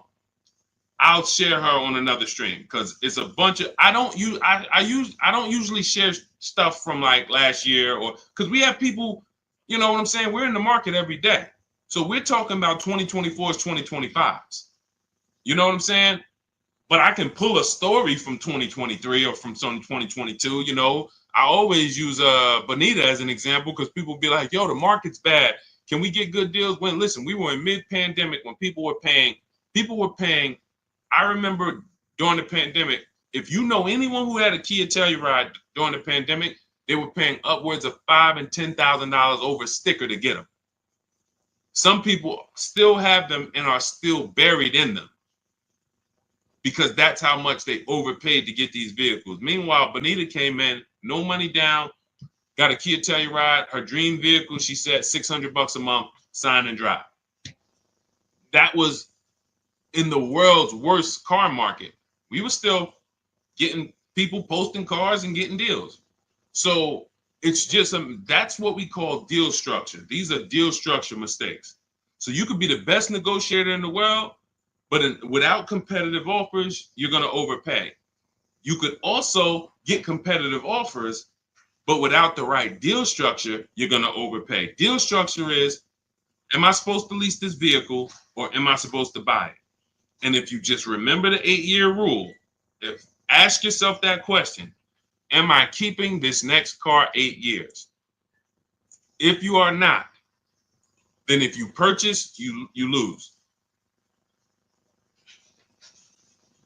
Even if you buy a used car, because I know some of you, I know the thoughts, I know what you're thinking to try to get yourself out of, you know, embracing this new teaching. Because you're like, Deshone, no, I just taught against leasing. I just taught that I shouldn't do that. I'll get a used car though. So don't I win if I get a used car?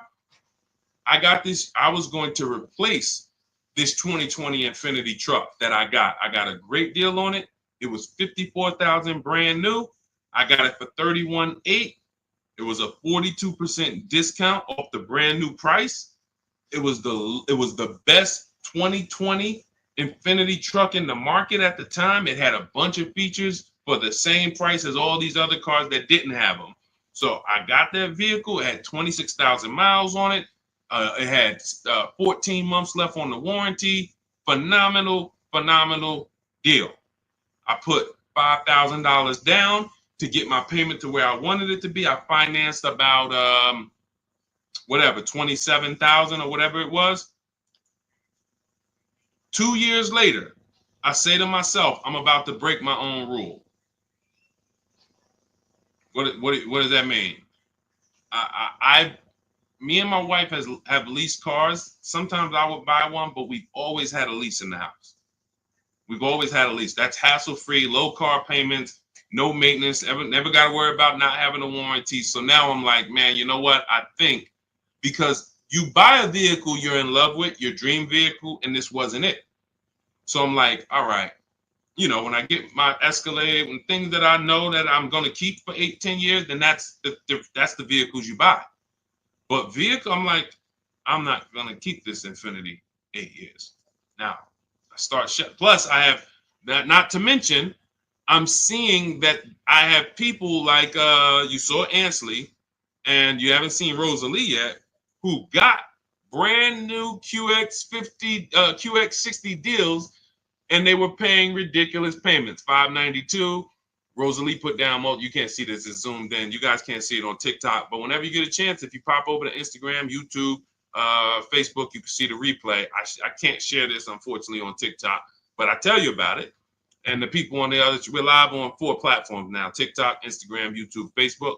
So when I saw their payments, and then I saw Ansley got a $58,000 vehicle, $554 a month. I'm like, all right, I think I want to go get me a lease on one of these brand new ones. So I got my lease. I put $1,200 out of pocket, $499 a month, $54,000 vehicle. But I went to, some of you guys know we don't trade cars. We get bids. I got bids from whenever you want to find out what your car is worth. These are the 6 websites you go to. You do not go to kellysbluebook.com. It's trash. CarMax, Driveway, Carvana, KBB Instant Cash Offer. You want cash offers. You want people who will buy cars every day, thousands of cars a month, making cash offers for you to see what your vehicle is really worth. And they pay more than most dealers. But KBB Instant Cash Offer, that's going to get you a local dealer's bid. AutoNation gets you a local dealer's bid. Car Gurus get you a local dealer's bid. Carvana, CarMax, and Driveway. 6 offers. So I get my offers, and then I get my payoff, and what do I see? The same. My vehicle's break even. Break even. Now, you might say, well, if you break even, ain't that good, though? Because, you know, you could get out of the vehicle. You don't have no negative equity. What happened to my $5,000 down payment?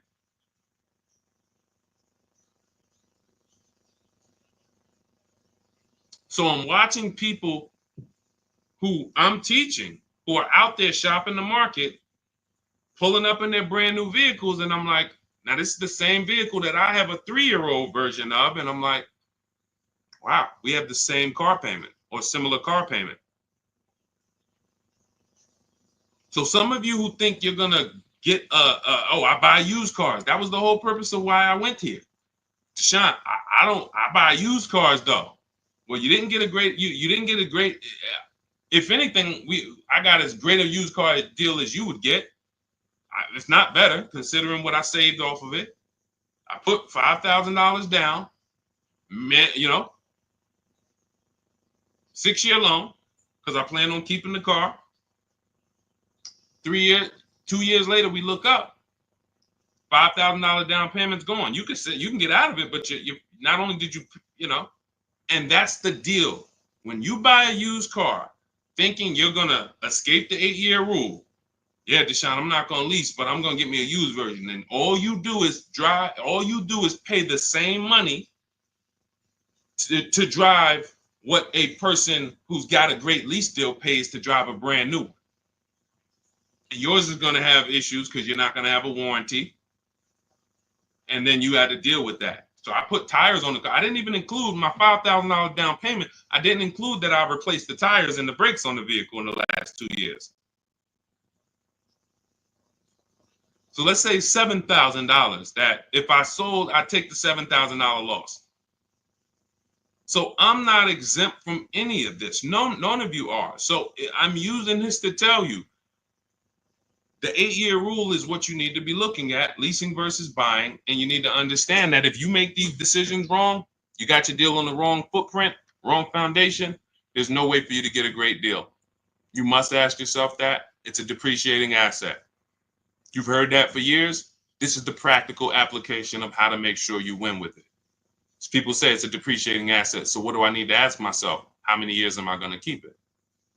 If somebody was selling you a financial product or a stock or something and they said, hey, bad news, for the first 6 years, this stock is going to go down in value a lot. But after the 6th year, it starts to go up. And by the 10th year, you start to make money. But you got to hold it for at least 10 years. Then if you went into that process and you bought that product and you got out of that in five years, then you lose. It's a depreciating asset. You're getting something that, in the case of a car, it never comes back up. So the only way you win with cars is with long-term ownership. 8 to 10 years, that's when you win. And there's no one who can convince me otherwise. This is a numbers thing. See, what we do here is we talk numbers.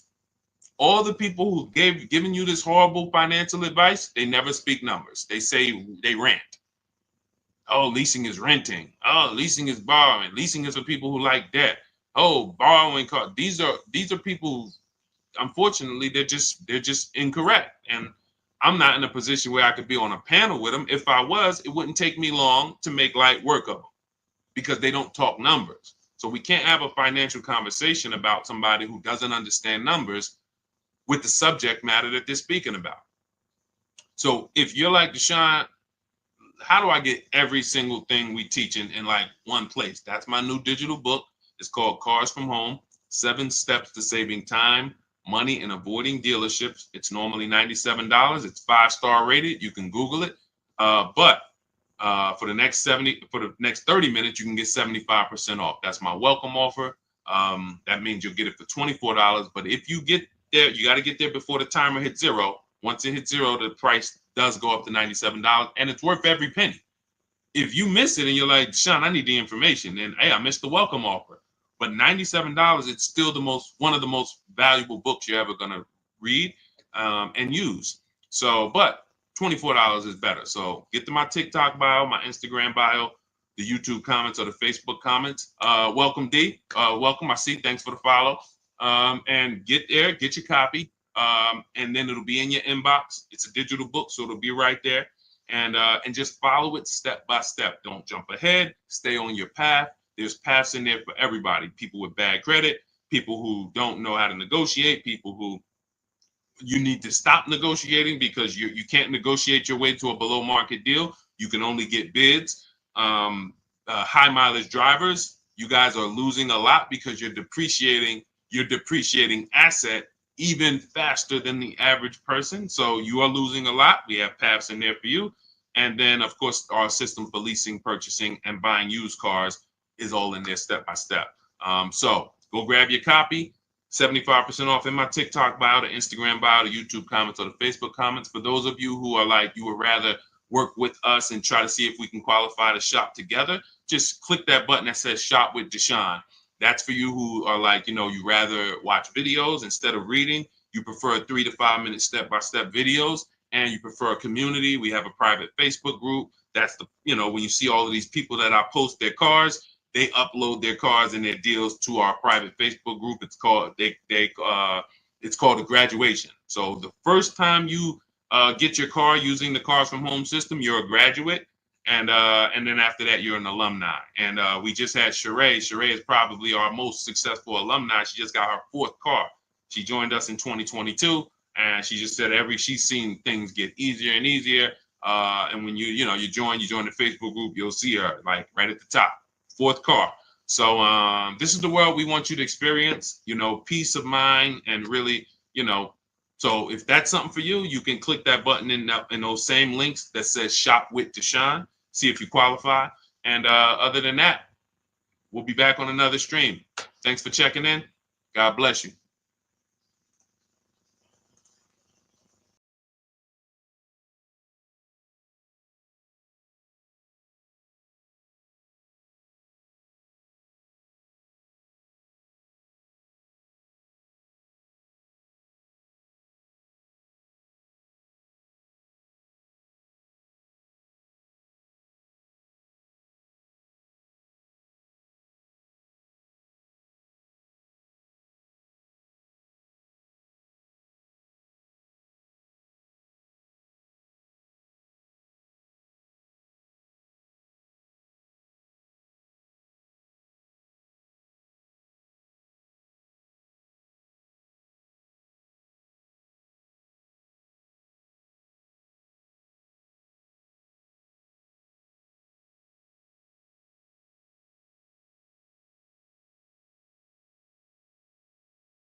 Already done. I pulled up two articles,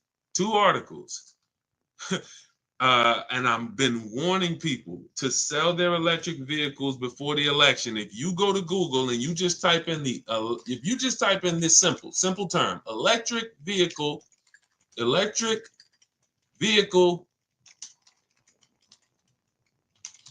market Trump, just type that in, see what happens. You're going to get a bunch of articles that pop up telling you how bad electric vehicle values have been just since the election. Because legislation created the electric vehicle market. It didn't come out of nowhere. The electric vehicle market did not come, oh, all of a sudden the world just wants electric vehicles. Legislation created it, and legislation can destroy it. Legislation can hurt it. So when the future of legislation is no longer geared in electric, then that means the value of everyone who owns an electric car, your value goes down by thousands. Like it's plummeting. It's plummeting. So the real aspects of what we're here for is to let you know that if y'all don't start making great decisions with these cars, you are going to continue to lose thousands and thousands of dollars. And this is money you can't see because people have taught you, well, don't take car buying that serious. It's just a car. Go out, do it on the weekend. You went out to go to the grocery store. Somehow you ended up at a car dealership and you just bought a car. When you treat car buying like you bought a TV, you can't win. You're going to continue to get average deals below above market deals. You're going to continue to lose thousands of dollars. So shout out to the people who tap in. Shout out to the people who are locked in. Old Souza, anyone who has an electric vehicle, you should be assessing the value now, unless you plan to keep. Now, I told y'all in this video, Tesla was going to win. It wasn't even a question. Tesla was going to win. So it wasn't. It was all about Elon Musk saying, okay, if I could, Elon Musk just eliminated most of his competition. Brilliant move. Brilliant.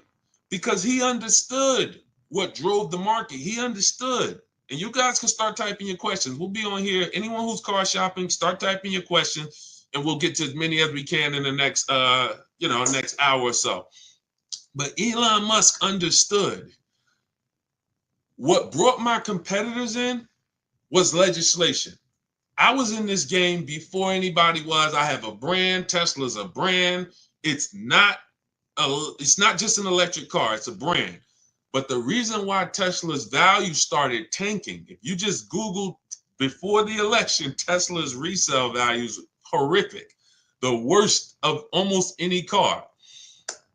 He started saying, all right, the competition did that. There's more options. He got 90% of his competition out the market. And it's a great move. From a business move, people are not going to make these electric vehicles. They're going to focus on gas. They're going to focus on the things that they used to, making better emissions, smaller engines, turbochargers, better fuel economy, just like they used to, and they're going to say, oh, thank God we're done with the electric. We're done with needing to do this liability stuff. All of these, it's the getting to the electric market, developing these things, batteries, and how they're going to be sustainable in the long run. Why the heck do we want to do that? I worked with Mercedes for 5 years, General Motors for 5 years. They didn't want to do that. They wanted to focus on making great cars, great fuel economy. That's why they got rid. Who remembers the V8 engine? Rest in peace. What's up, Serenity? What's up, Silent Storm? Who remembers V8 engines? Some of you, if you were in the car business or if you're old enough, you remember. If you're 20, 25, you don't know. You very rarely, I mean, you might know about the Hellcats. I don't even know. Are the Hellcats and the Demons still V8 even? Some of these vehicles are getting 600, 700 horsepower. Are they V8 engines? Somebody let me know. Somebody let me know. If you know somebody who has a Hellcat or a Demon, or because I know the AMGs, when we worked for Mercedes, the AMGs, which were always 5-liter and up V8 engines, you started seeing AMGs that were twin turbo V6. Why? Because they wanted to make cleaner, better vehicles for the environment, better fuel economy. That was their focus. The electric thing, they hated it. They hated it. It's expensive. The research is expensive. The liability is huge. We could burn somebody up with our car, start a fire. Why the heck we want to do this? And that's why they're going to be out the game. From this day forward, you're going to see less and less vehicles, and they're about to lose a ton of money because all the vehicles, look at the articles. Just look at the articles. All the vehicles that they're sitting on are almost worthless. Look, and Trump already said, forget about these electric incentives. they're going to sit on lose tons of money on all this inventory. And they're going to look back and say, dang, that electric vehicle wave was a nightmare for us. Thank God it's over. Which means what happens to the people who own an electric vehicle? Sucks for you. Sucks for you. So that is what we do here. Everyone who was willing to listen, oh, you're going to win. You're going to win. So who's car shopping right now? What's up, JT? I see a lot of people checking in on TikTok. Good to see you, Humphrey Holiday, Ricardo Ramirez. Hold on, I see important time-sensitive question for you, Deshone, over on the private page, please. Okay, you got it. You talking about the group page? Definitely. Who's car shopping right now? Who's car shopping right now? Let me know. Or you will be.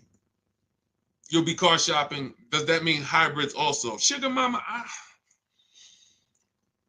think the value is in gas. So I think as long as you have the option for gas, you're good.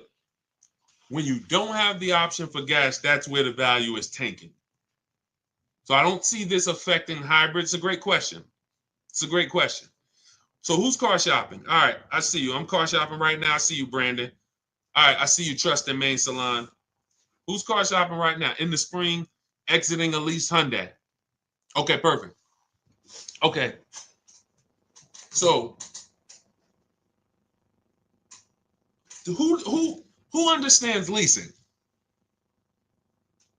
Type me if you understand lease. Matter of fact, here's a better question. Who doesn't lease? Who doesn't lease? You just would, whether you were taught never lease, you don't understand it, you had a bad experience with a lease. Who doesn't lease? Who doesn't lease? Because I am seeing that, thank God, a lot more people are being exposed to new knowledge. I drive too much and I have a dog. See, that doesn't matter. See, the best thing we can do right now is understand every way to acquire a car. Because how have I've kept thousands of dollars in my household by knowing all the ways to get cars. I'm going to tell you what I mean. When I was 22, I leased a Pontiac G6. I worked for Pontiac. I worked for General Motors. So I leased a Pontiac G6. It was $256 a month. Brand new car. My next lease was an Infiniti G25 for $310 a month. $310 a month. 30-something $1,000 car. My next lease was a Q50 Infiniti, $45,000 car. It was $325 a month. My next lease was I had 3 Q50s in a row. I had one the first year it came out, 2014. Then I had a 2016. And then I had a 2019. 3 Q50s. Payment was $345, $365. And I think my last one was like maybe $390. Never over $400. Why is this so important? I watch my friends drive garbage for $500 per month. And when I say garbage, I mean vehicles that were, let me give you an example. And I don't mean, let me be clear. This is how big of a difference below market leases are, because people don't know how to get them. Somebody was on my page earlier talking about, hey, these lease prices that he talks about getting are not possible. They're not possible for you. I said, bet me $1,000. I said, you want to bet me $1,000? Jump on my live today. Bet me $1,000. I won't show you 20 people who are getting the same below market lease prices that I talk about. Danielle, Kimberly, Charles on his Palisade. Look, Zafrina on her Jeep Grand Cherokee. Melissa on her Hyundai. Jen. I never heard from them. Why is this so important? Because when you buy a car, you're buying the entire car. You have to pay the entire car, and it's expensive. It's expensive. The reason why, when I watch my friends who had a Toyota, she had a Honda Civic, and she was paying $500 a month because that's what it cost. She didn't get a bad deal. A $23,000 Honda Civic costs $500 a month. That's a norm. That's what it costs. Every $5,000, some of you guys know, is about $100 per month. So she's paying $500 a month. I'm driving a $21,000 Pontiac G6. I'm paying $256. Who understands? Who understands that for any family, paying $256 a month versus $500 a month, it matters. Now, if she was paying $500 a month and she was driving a much more expensive vehicle than me, that's different. We're driving a similar price vehicle. But for some reason, you were taught to buy your cars. Now, there's a place for people who buy cars. We're going to get there. Because some people say, oh, Deshone, should everybody lease? No, they shouldn't. We'll get to you. We'll get to the people who should not be leasing.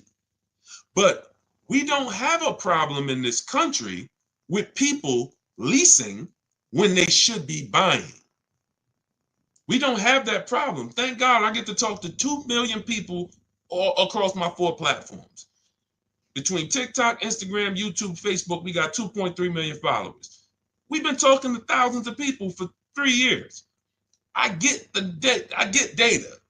We do not have a problem with people who are leasing, but they should be purchasing. We have a major problem with people purchasing who should be leasing. Major problem. Friend of mine who met me about a year ago, he lives in my neighborhood.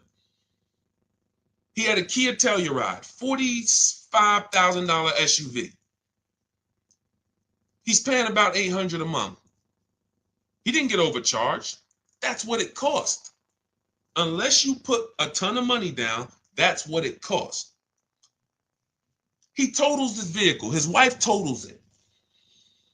He said, Deshone, I noticed this 8-year rule you teach, which is if you don't keep your cars at least 8 years, you should be shopping for a below market lease deal, not a purchase. He said, well, I don't keep my cars more than 8 years. I said, so what's your next move? He said, so I should be shopping for a lease. I said, exactly. He shops for his lease. He had a 2022 Kia Telluride. Paying what? What was he paying? Let me see who's paying attention. What was he paying?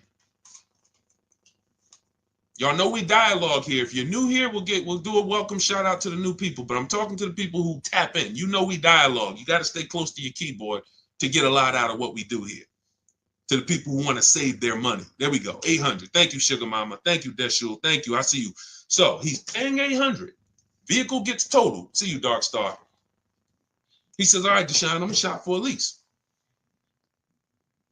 His best deal when he used our system, he reached out to 25 dealers online. He got more than 5 offers back. His best deal was $479 a month.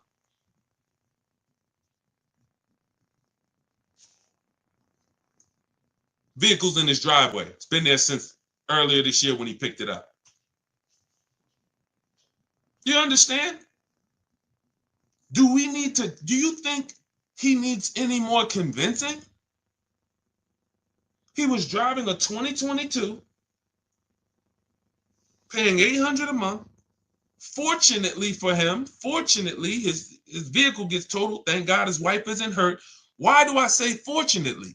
Because he would have been stuck in a 5-year contract paying $800 a month for another 3 years. But now he's paying $479 a month, and he gets to keep $300 per month in his household. He didn't downgrade. He changed his structure. Who should be purchasing that? Long-term people. 8-year plus. Because when somebody's paying $300 a month less than you for the same car, it takes you a very long time to catch up to them. You got to pay off your car, keep it, because one thing about a lease is you're always going to have a payment. So you're always going to have a payment. So eventually the person who keeps their car a long time, 8+ years, they're going to catch up. Sugar Mama, after the lease, you lease again. See, that's the thing. After I leased the Infinity for 3 years, I went and I got another one. And then I went and I got another one. And see, A long-term person is not switching their cars 8, 10 years. Who has a car outside they've had for at least 8 years? Type me in the comments. If you have a car in your driveway right now, you've had it for at least 8 years, minimum. Type the number of years you've had it. Type the number of years you've had it. Now we're starting to see what we're going deep on the first start of this stream is the foundation of how to get cars. And if you are buying when you should be, type how many years you've had the car. Okay, I see you've had it for 8 years. I see you, I can't see your name, it just says user. If you have a car, because the best thing you could understand before we go out to get great deals is, should I be leasing? Has nothing to do with miles. We're going to get there. Nothing to do with how much you drive. Has everything to do with how long you keep the car. Yep, we'll get there, David. Yep, 30,000 miles a year, no problem. It has everything to do with how long you keep the car. Shout out to the sharers. It's time to hit the like button if you're enjoying what we're doing. Hit the like button. Appreciate you. If you're on TikTok, you know you guys like by double tapping the screen. Every time you double tap the screen, you run the likes up. So think about that. Okay, you got people on here who has, look, Arliss had a car, 14 years old. It's a 2010 QX56. Sugar Mama has a car that she's saying she had it for 8 years. Stuart Wilson on YouTube, I see you, 8 years. Okay, Facebook, I see you. It's not showing me your name, but it says you're at 8 years now. Okay, now, these, when that's the strategy, you're not thinking about leasing. If that's your strategy, all you should be thinking about is, I got to make sure I get a below market new car or used car deal. That's it. I got to make sure I pay less, make sure I don't overpay for my loan. If I'm getting a loan, make sure I get the lowest interest rate. That's your deal. You are not thinking about leasing if you are keeping the car long term, because the reason why we lease is to avoid what I call, remember this, who knows what this is? If you've been on our broadcast, every time I bring this up, type one word, what does this represent? I might have a bunch of new people on here, so I'm not going to assume everyone knows what this represents. This right here is a word that begins with a D. Begins with a D. First person to type it in, you got a free copy of my new digital book, Cars from Home, 7 Steps to Saving Time, Money, and Avoiding Dealerships. Who knows? When I break this out, this is what you think. Every time we talk about buying versus leasing, this is what you should be thinking of. Let me go on Instagram because I can't even see the comments on Instagram. Let me see if anybody knows, because I want to give Instagram a fair shake to see if they got it. Hold on. Hold on, I'm coming to you. Okay, hold on, Stuart. Well, hold on. Now, Facebook, it's not showing me your name. Hold on. No, Maurice Johnson, you put depression. You know, that was close. I want to say, I can't say who got it first. I can't say who got it first. Because Facebook user, you typed it in depreciation. It's not showing me your name. Yes. Thank you, thank you, thank you, thank you, thank you. I can't say, maybe I got to look at all the comments. I think it says you Facebook user, but it's not showing me your name. And I think if you message me in our private group, then that means you already have the book. Look, Stuart Wilson said, I got the book, give it to them. So thank you for the people who actually, know that, whether you got my book or whether you've been on the previous live. This is what we're thinking about when we're talking about buying versus leasing. So when you are buying your car, we just gave a shout out to all the people who have a car they have for 8 years, 10 years. This is the value of your vehicle when you buy it. Whether you buy it new or whether you buy it pre-owned, you're losing thousands of dollars every year in depreciation. That's why you buy a $30,000 vehicle, you go back in 2 years, it's worth 20. Even if you got a great deal on it. That's just what it is. The vehicles lose value. Now think about this. Some of you who are saying, oh, Deshone, don't I drive too much to lease? You're depreciating your vehicle whether you buy or lease. And with you guys, with the high mileage drivers, your depreciation is even much more drastic because you're destroying the value of the vehicle in a short term. You go out, you put 30,000 miles a year on a car. That's 90,000 miles in 3 years. Who is that attractive to the next buyer? That means no, that's not attractive. So when you go out and you drive high miles and you think, well, because I bought my vehicle, I guess I'm okay. No, because the asset, the depreciating asset that you actually own, you have destroyed the value of it. So if you went and paid cash for it and put, cash into it, you would see how much value you lost. The name of the game, and remember this is the moral of this story. The name of the game with deciding whether you're going to buy or lease is, how am I going to beat depreciation? Am I going to do like what the thing about these people who've had their cars a long time, this is what their depreciation looks like. If their value today is 7,000, a year from now, it's probably going to be 6,500. They're not losing much. Everyone, Stuart Wilson, you've had a car 8 years. A year from now, it's going to be worth a little bit less, not a lot. You're not going to lose thousands of dollars like when you first bought the vehicle. So what you do when you buy your vehicles and you lose all of that money in depreciation, and then you turn around and instead of getting to what I call the reward stage, which is what these other people are at, they're at the reward stage. Vehicle is not depreciating much anymore. You go and turn around and go get another vehicle. You're like a kid at the playground who just wants to keep going on the sliding board. You go on these 5 and 6 year sliding boards where you take out all these loans to pay these cars off, 5, 6 years, 7-year loans, God forbid. You pay them off. You ride that depreciation down. Your vehicle was worth 30. By the time you end up paying off the loan, it's worth 12. Then you go and turn around and you do it all over again. It's a constant loss of thousands of dollars because you're paying a lot more than a person who would be leasing would pay. So what's the moral? If you don't buy your cars and keep them 8 years, you shouldn't be buying. It's that simple. It's that simple. Nothing to do with miles. Everything to do with time. Here's an example of somebody who got a high mileage lease, above average.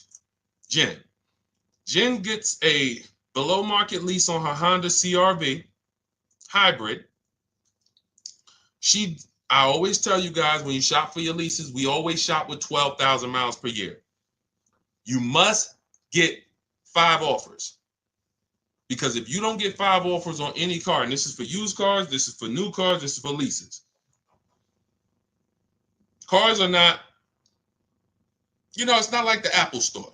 And then y'all start typing your questions. What we'll do is I had to lay out this foundation, and then we'll start going into questions. But without the right foundation, you're not going to be asking the questions you should be asking. So some people think, you might have been taught, or you might have been programmed to think that, all right, somebody will say, Deshone, I went to Nissan. They gave me a quote for a lease. Nissan is overpriced. Thank you, David. Nissan's not overpriced. That one Nissan dealer is overpriced. So if they got you to think that every Nissan dealer is one price, you go to California, that's like the Apple store. You go to California, the Apple, you want an iPhone 16, it's going to be the same as New Jersey. It's going to be the same as Florida. It's totally different with cars. One Nissan dealer has one price. Every Nissan dealer has a different price. Some people are going to charge you over sticker. Some people are going to discount a little bit. Some people won't discount. Some people are going to give you the rebate. Some people are not going to give you the rebate. It's all over. Everyone's competing, and their goal is to make you think there's no reason to shop around because we're all about the same price. We're all the same price. That's what they really want you to think. We're all the same price. But you take a look at Jen. Jen gets 5 offers. Her best offer on a $40,000, almost $40,000 Honda CR-V, $512 a month on her lease. $512 a month, no money down. We always shop for leases with no money down. Do not let these commercials make you think you must put money down when you lease. There is no requirement of putting money down when you lease. That's a gimmick. Because if they can get you to think that, then you're going to do it. But as you can see, I'm going to show you several people throughout the rest of the stream who we always shop with no money down. All we want to do is give them our first month's lease payment. We drive off as long as it's under our budget. $512 a month she gets. That's a 1.3% lease. Her payment is 1.3% of the MSRP. The way we judge great lease deals is with the 1% rule. So if your lease payment is 1% or lower of the MSRP, you stole the vehicle. Anything 1% to 1.5%, good lease deal. Above 1.5%, bad lease deal. A lot of people signing bad lease deals. They don't know it. How do we know it's a bad lease deal, Deshone? We add up the payments. Just add up the payments. With a lease, the name of the game with a lease is driving the most money. I see you, D Hall. We're gonna get to everybody's questions. I see you. We got a lot of questions coming in: Instagram, TikTok, Facebook, YouTube. Let me just lay this foundation, and then we'll do some serious Q&A. When you look at Jen, she's paying $512 a month. That was her best offer of all the offers she got. We do this from home. And then she bumped it up because she needed 18,000 miles per year. In my book, I have it's like literally a paragraph. It's called Choosing Your Miles Wisely. One of the worst things you can do with a lease is to not get the mileage that you truly need. And a lot of people do that. They'll go in knowing they need 15,000 miles per year, but they get 10. It makes no sense. Why? Because they're saving $25, $30 a month, to go from 12,000 to 18,000 miles a year. Jen is paying $50 more per month. That's it. $512 a month to 18,000 miles. Now let's just say, for the sake of you, David, if she was doing 30,000, she might go from $512 a month up to $675 a month. It's not $300, $400 more per month to get additional miles. So what we do is we shop for our leases, we get our below market offer, because we get all these offers, we choose the lowest one, and then we bump the miles up to what we need. Because you buying your cars as a short-term driver. Now, if you're a long-term driver, David, then you don't need to lease. What does that mean? Deshone, I keep my cars 8 years. Forget about leasing. You drive 30,000 miles per year. Get a below market purchase, new car, used car. There's plenty of cars, 8 times 30, that's 240,000 miles. I'd be getting a car that has a history of, being good on a high mileage, Hondas, Toyotas. There's a couple cars that have long-term records and I just drive that car. When I get to 8 years, 9 years, I'll go swap it out. But if you're not keeping your cars that long, if you get to the 3-year mark, 4-year mark, and you're like, okay, it's time for me to go and put, I know you. I spent 14 years in the car business, 10 years inside dealerships. People coming in, hey, Deshone, I want to get out of this car. Yeah, I drive a lot. Okay, how much do you owe on it? I still owe like 14,000. Well, you got 160,000 miles on it, so the car is worth like 5. You got 10 grand of negative equity. The only way you're going to avoid that is if you put a lot of money down. That's it, because you're prepaying the losses. So it's like every deal you do, you either put 10 grand down, 15 grand down. Yeah, you're not going to have no negative equity, but you ain't getting that money back. That money's gone. The car is drinking it. Like, okay, thank you for that 15,000. You won't get that back. When you lease, you're just paying a little bit every month, and you're keeping that money in your bank account. Depreciation, you're not going to beat it. That's where we're losing. That's where you're losing. Depreciation in the short term with cars is going to destroy you. It's just you can't avoid it. Some people think, oh man, my cars go up in value. I got a car with high resale value. You don't own a rare Porsche or some rare, collector's item car. We had one run, y'all, 2021 to 2023. We had one run where cars had limited supply, and we were able to sell cars for 10, 15,000 more than what they're worth. 7,000 more. That's why if you look at my old TikTok videos, when I came to TikTok and Instagram, I was wanting cash out, everybody. Sell your cars. You're never going to have a time in history where we could do this again. Sell it. And we had people selling leases, making 7, 10 grand. We had people buying cars that they had just bought in 2020, turning around, selling them 2022, getting all their money back. It was beautiful. It's over. It's over. We're back to a normal market, normal depreciation, and that's just what it is. Okay? So the foundation I just laid is step 1 in my book. My new digital book is called Cars from Home, 7 Steps to Saving Time, Money, and Avoiding Dealerships. It's already 5-star rated. You can Google it. It has everything I teach step by step on how to get below market leases, purchases, new cars, used cars. in a step-by-step way. What we just went over was step one, which is what I call the most important question, which is how many years are you keeping your next car? This is step one. The next car you're going to buy, how many years are you going to keep it? If it's less than 8, then you need to be shopping for a below market lease. If it's more than 8, you should be shopping for a purchase. That's step one. So now, part of my welcome offer, you can get your copy of Car From Home for 75% off. It's normally $97, but if you go to my TikTok bio, the Instagram bio, the Facebook comments, or the YouTube comments, we have a link for you, and you can activate your 75% off for 30 minutes. That's my welcome offer to you. As long as you get there before 30 minutes, you got your book. It'll be in your inbox by the time you get done with the stream, and you'll have everything we teach in a step-by-step way to make sure you always get below market deals. Okay, but that's only step one, what we just went over. Now, let's get into some questions. Go grab your book, come back to the stream, and make sure when you get your book, you screenshot the thank you page. As soon as you purchase, it's a page that says open your book below. I also email you a copy, but sometimes people type in their email wrong. You're typing a little fast, and on that page you're going to screenshot is my support team's email, just in case you don't see that email in your inbox in 10 minutes. Just email my support team and they'll get you your copy of your book. Okay, but it's also on the thank you page, so you can save it to your computer.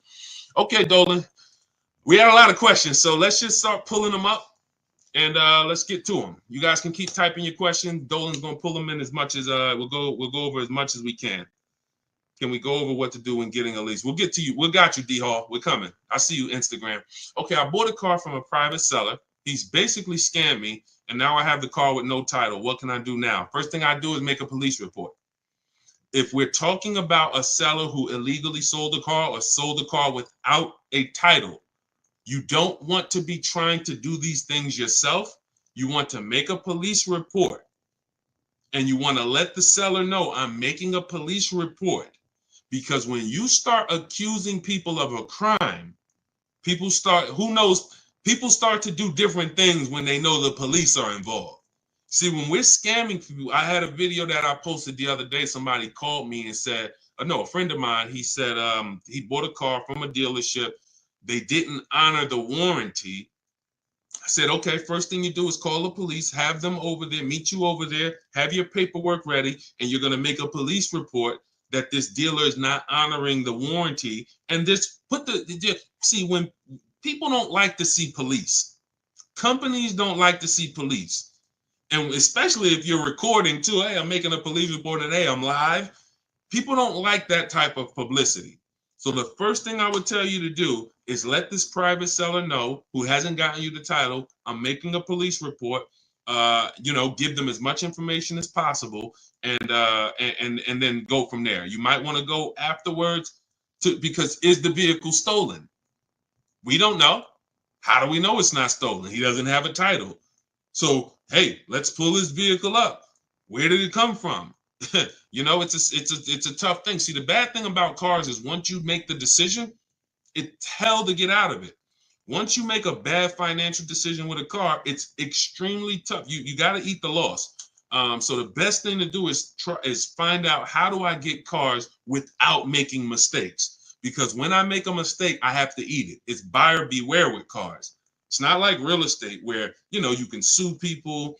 People can lose their license. Very different. With cars, buyer beware. You're really on your own, which is why y'all notice we don't hear a lot of dealers being sued, right? Y'all notice that? Look, and who knows that there's tons of dealerships all around the country ripping people off. There's 100,000 used car dealers in the U.S., 17,000 new car dealers in the U.S. So you're talking over 110, 115,000 retail establishments for cars. We know it's a lot of them that's ripping people off. We don't see them in court. We don't see them being sued. We don't see them going out of business. Why? Because their contracts say it's your job to protect yourself. And unfortunately, not many lawyers want to take the case. If it's not a blatant criminal aspect, not many lawyers are going to take the case to sue a car dealership because they know their paperwork says it's buyer beware. Okay? So that's the first thing that I would do. Make the police report and try to see if we can track down the source of this car, where did it come from, who owns it, And you know, that's the first thing I do. And I wish you the best with that. That sucks, man. Go ahead, Dolan. All right. What do you do if you drive more than 12,000 miles per year?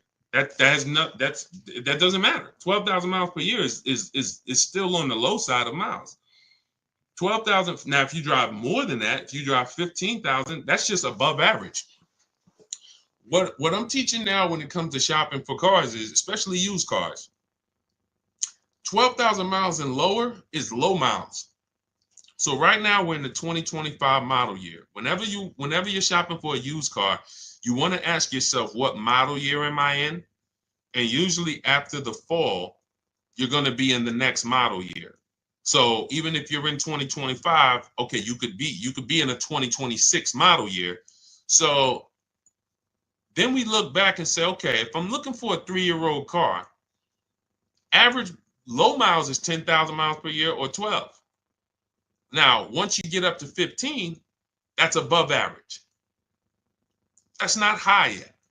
Above 15, 16, 17, 18, now we're getting to the high mileage. So it's not a matter of, 12,000 miles per year is really, it's still low.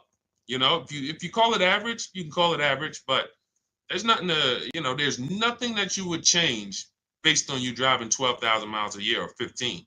And again, it has nothing to do with how much you drive. Leasing versus buying has nothing to do with how much you drive. The reason I learned about high mileage leases, I was a sales manager at Hyundai for a very short period of time, 6 weeks. It was a highway dealer on Route 1, New Jersey. It was literally like the owner's indicted.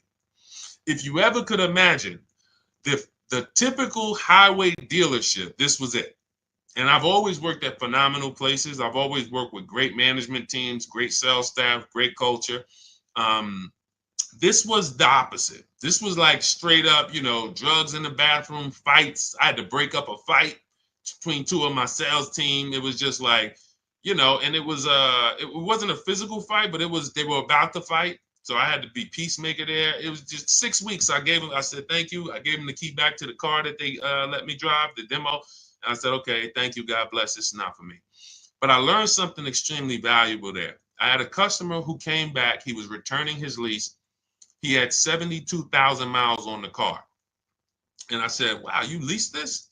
He said, yeah, I always lease. He said, I used to buy my cars and I would just make big down payments, $10,000 down payments. I wasn't getting the money back. And I just started leasing and I put a lot less money into the car. And when I looked at his paperwork, his lease payment for 25,000 miles per year was only like $150 more per month than what a normal below market deal would be. So if let's say a below market deal on a Hyundai back then, Sonata was like, let's say, $299 or $325, he was paying like $500, and let's say it was $325. I remember looking and saying, this is like $150, $175 more, but you're driving 25,000 miles per year. Now, fast forward, if he's driving 25,000 miles per year and he bought the vehicle, and then he comes back in 4 years with 100,000 miles on it, he still owes a ton of money, because y'all got to realize when you take out a car loan, your car loan moves so slow, doesn't it? You look at your loan, and 2 years later, you're like, wait, I still owe all of this? Yeah, it moves very, very slow because it's amortizing. So you don't really start seeing that the car loan's being paid off until when you got like 2 years left. But the first 3-4 years, you're like, man, I'm not even making a dent in this thing. Which means when you come back in 4 years with 100,000 miles on your car as a high mileage driver, your car is worthless, not worthless, but literally it's probably worth half of what you bought it for, but your loan is still very high. So when I saw that, it's like, wow, that's when I began to teach my clients in the dealership about high mileage leasing, because I had never experienced it before then. I had never really experienced, I never saw it. It didn't click until then. Has nothing to do with how much you drive. Has everything to do with how long you're going to keep the car. That's why Step one in my book is called the most important question. There's nothing more important than this. How many years? Hey, Tawana, what's going on? Thanks for tapping in. There's nothing more important than how many years you're going to keep the car. Because if you were buying, and we'll wrap this up with this statement, if you were buying a depreciating anything, if you sat down with a financial advisor and you said, okay, I want to buy this stock, and they told you, well, this stock has a short-term depreciation, but in the long run, it goes up.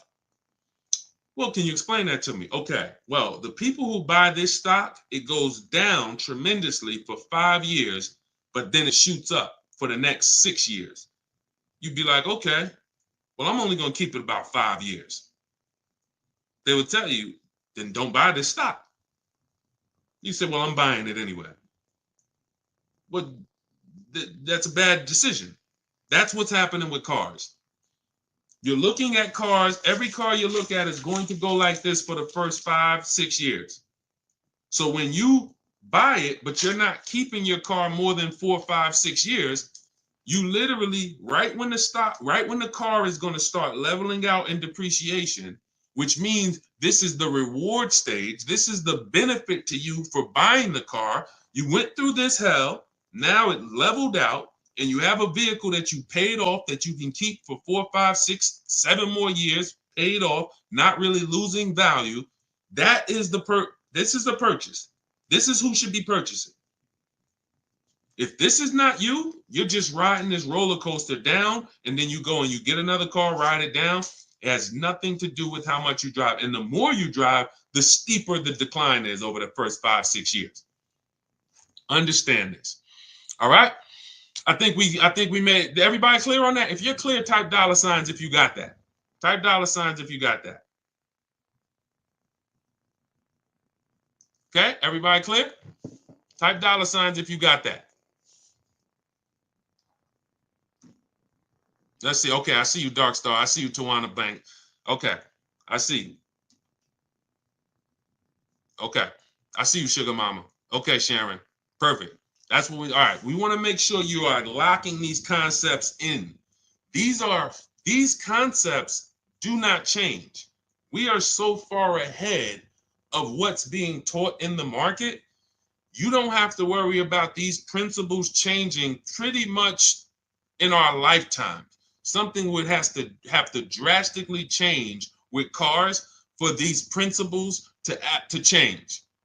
We're just ahead of the market. And unfortunately, if more car salespeople were taught these parameters and they were educating their clients, we wouldn't have to. There would be no place for us to do online education because car salespeople would be held to a very high standard with the threat of losing their license if they had to get one, or losing their ability to even be in the business if they had to learn these things, but they don't. You come in with a good smile, you say, hey, I want to make some money. You will be selling cars the next week, working with the public. Never sold cars a day in your life, don't know about loans, depreciation, resale value. Come on in, say, hey, all you got to do, if anybody's looking for a job, you want a career change, you just like, man, you know what? I think I would go right into a car dealership. You go into 10 car dealerships, say, hey, can I speak to the manager? Hey, look, I'm looking for a job. I just really want to make money. And you know what? I think I got a good personality. You'll have a job. You'll be selling cars in a week. That's who's helping you make $50,000, $100,000 decisions. That's who's helping you. So protect yourself. All right, my car insurance told me that insurance would double on the lease versus a purchase. That's just not true. You need to shop other insurance rates. That's just not true. Now, if you have a vehicle that has, you have if you maybe have a liability only policy, but full coverage is full coverage. If we got to, watch this. This is interesting. When you lease, what shows up on your credit report, when I lease, like, let's say I lease a $30,000 car. Let me use my car. The last lease I had was a Jeep Grand Cherokee. Jeep Grand Cherokee. I see you, Presario. I see you, Stately Natural. Thanks for tapping in. I see the $signs, Instagram. What I noticed, like, all right, I got a $33,000, $35,000 Jeep Grand Cherokee Laredo, 2018. I leased it for $330 a month. No money down, $330 a month. I paid about $12,000 over 39 months. When I pulled up my credit report, that's the amount that shows. 12,000. 12,000. Why is this important? Well, if I had purchased that $35,000 vehicle, how much is showing on my credit report? Balance due. 33, 34, 35,000. Whatever the whole loan is. So now outstanding is 12,000. Outstanding is 12,000. If God forbid the vehicle's totaled, the insurance company pays it off and I go get another vehicle. I don't have to worry about losses or anything like that. Now, if I put money down, that's a different question. That's the reason why we need to know our risk of putting money down on a lease, because if the vehicle's stolen or totaled, you don't get the money back. So it's very important. That's another reason we shop for every lease with no money down. Very important. But when it comes to insurance, the same vehicle that I'm driving for $33,000 that I leased is the same vehicle that that if I purchased it, I would need to insure with full coverage. Nothing changes, but with a lease, I'm responsible for less. Think about that. So from an insurance standpoint, I'm responsible for less. I'm only responsible for $12,000 of payments over the next 3 years on this vehicle. The bank is responsible for the balance. So that's why I don't see a lease. I've leased vehicles. I purchased vehicles. We leased several cars before we purchased our Infiniti truck. I didn't see my insurance drop when we purchased this Infiniti truck. I didn't be like, oh no, I didn't see my insurance go up. So what it sounds like to me is you now need to shop for insurance. Because if your insurance broker told you that your insurance is going to go up by leasing, they're incompetent. Because there's no way, maybe the companies they use, or like I said, maybe you have liability only. If you got liability only, which that's not even recommended. So if you have liability only, if your vehicle has any value, you should look into that. You should Google why having only liability is a bad thing. I'm not giving insurance advice because it's not my thing, but I have read it. So I can't see your insurance company telling you that and it making any type of financial sense. You might need to get a new broker, and you're one of the rare people that even still uses an insurance broker. Shop him against an online broker. Go to Insurify, online broker. See if Insurify will shop a bunch of companies for you and save you money. Because Insurify will shop a bunch of companies for you, and why are we paying a human that got to eat? I'd rather an app that takes a small percentage of commission from the companies than a person who needs to actually feed his whole family based on my insurance policies and premiums. I'm going to move on. All right. Now, look, I don't talk about insurance. That's a great question. But I talk about everything else in my new digital book. It's called Cars from Home, 7 Steps to Saving Time, Money, and Avoiding Dealerships. It's 5-star rated. You can Google it. You can thank you to everyone who's reviewed it. And you can see that everything's in there, step by step. Leasing, below market leases, below market purchases, below market used cars, new cars, all in there step by step. You can get a copy as part of my welcome offer for 75% off. It's normally a $97 book. It's worth way more than that. But I had to price it somewhere to let you know it's not a normal book. It'll be one of the most valuable books you own. I won't say the most valuable, but financially, it will be one of the most valuable books you own. So part of my welcome offer, you can get a copy for 75% off. That'll be $24, but it's only for 30 minutes. So you can go to my TikTok bio, my Instagram bio, the YouTube comments or the Facebook comments, click those links. You'll activate your 75% off, and then just grab your book, and it'll be in your inbox by the time we get off the stream. You'll have everything we teach step by step, everything we've helped thousands of people do. When you type in my name, you can see all I care about is the people's results. That's why we sit here all day and we talk about other people's results, not just my results, people who are using these strategies and getting these results over and over and over again. All right, so go grab your book, come back to the stream, and thank you to everybody who's reviewed the book. It does matter. It does matter. We appreciate you. All right, Dolan, pull up the next question. Let's keep it moving. Okay. All right, we got a lot of questions coming. I'm seeing questions coming from every single platform. So, all right, type your question and try to type it in one. Don't type it in like multiple kind of segments. All right, go ahead, Dolan, bring that one back up. My car's okay. Well, we already did that. Let's move to the next one. All right, is it worth considering a lease if you plan to keep the car at the end of the term? Why are we doing this? Why are we doing this? Like, I don't know. Okay, let me answer this. So, why are we leasing and then we want to buy it at the end? I can't get that. All right, let me be clear on this. This is a horrible way to move, and I'm going to explain why. The benefit of leasing is we drive vehicles for cents on the dollar compared to people who purchase. Look at this. Raphael has a $46,000 Jeep Grand Cherokee. She's paying $549 a month, no money down. Now, every $5,000 on a loan is how much per month? Every $5,000 on a loan is how much per month? Thank you, Sherwin. I'm using the book currently. It's extremely helpful. Thank you very much. All right, and I see your question too, Sherwin. We'll pull that in. But every $5,000 on a loan is how much per month? Thank you, Robert Gregory. All right, $100. Jen 79, $100. Listen. Y'all know I love seeing the stuff sticking. That's what shows me like you're locked in. Okay. Again, principles that will not change. Principles that will not change. Every $5,000 on a loan is about $100 per month. I see you, KK07.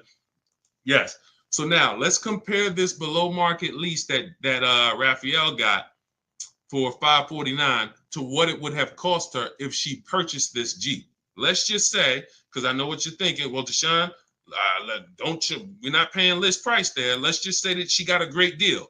Okay, let's say she got a great deal. Let's say they took off $6,000. Let's say she got it for $40. She got it for $40. Oh, and now what about the taxes? Okay, let's just give her the taxes too. So let's be ultra conservative to show you how different a below market lease is from a purchase. Let's say they took off $6,000 for her, and let's just not even include the taxes, which would probably be another $3,000. $40,000 loan, her payment's about $800 a month for 5 years. If she takes it for 6 years, she might be able to get it to like $720, depends on the interest rate. She's paying $549. She's paying $549. Now, again, if she's a short-term person, this is what matters. If you're a long-term person, then take the higher payment, pay off the vehicle, and then, but when you go from this type of beautiful structure, driving brand new cars for cents on the dollar, to now purchasing a used car. What do you mean? I thought we were talking about buying the lease out. If you buy your lease out, you are doing nothing but purchasing a used car. The only difference is it's your car. That's the only difference. When you buy your lease out, you come in, and I remember people would come into the dealership. What's so bad is it's not even exciting. So they go in, they do the paperwork, they come out because you got to get a new loan, or if you're going to pay cash, and then you come out and we need a new temp tag, and I'm putting the temp tag on the car, and I'm like, hey, you just bought your car. They're like, I guess you don't even get the excitement of buying a used car. When you buy a used car, at least when you drive it off, you're like, oh, yeah, baby, it's new to me. You don't even get that when you buy your lease out. So now let's go deeper on why buying your lease is a horrible idea. Average lease is going to be 3 years. We do not take 4-year leases. Why? You're paying too much for a vehicle you're giving back. Add up the payments. The value with leasing is when you add up those payments compared to what you bought, the MSRP, it should be low. Should be a low percentage of what I drove this much car for this much money. Great value. So when we take 4-year leases and there's 4 years of payments for a vehicle we're giving back, bad value. So now, average lease is 3 years. In order, when you buy your lease out, in order to get a payment that is somewhat close to what the original lease payment was, you're going to have to take another 5 or 6 year loan. Now you've already had it for 3. Now you're coming back and you're going to buy the balance for 5 years. Let's give it the minimum. How many years on the loan is that, people? How many years of payments on the exact same car is that? Thank you, Sharon.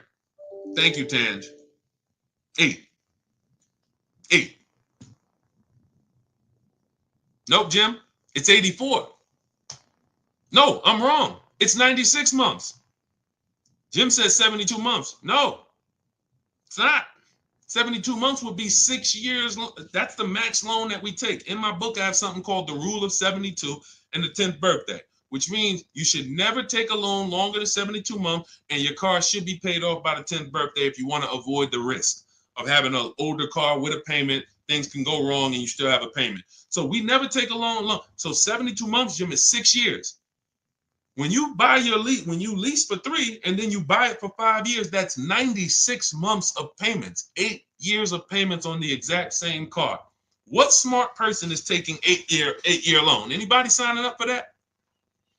Any of you walking into a dealership saying, hey, give me the 96-month loan? Anybody? Is anyone going to walk into a car dealership at any point and say, hey, all right, show me what it looks like for 96 months? I'm seeing, look, we're on 4 platforms. I was quiet on Instagram. Sharon said no. Anybody? Never, right? But we have tons of people. Look, Tan said, hell no. But we have tons of people who have leased their vehicle for 3 years and they go and buy it they buy the balance out with a 5-year loan. And there are some who take a 6-year loan. And I'm going to tell you why, because I remember when I started teaching this for our books, my Infinity lease was ending. And I said, you know what? I want to look at, my payment was $390 on that last Infinity. I wanted to see how much it would have cost me to have a payment close to a $390 payment to buy out the balance on the Infinity, 6 years. And it was a little higher. It was like $410. So many people are buying their leases out with a 6-year loan when they've already leased the vehicle for 3. 9 years of payments. That's 108 months.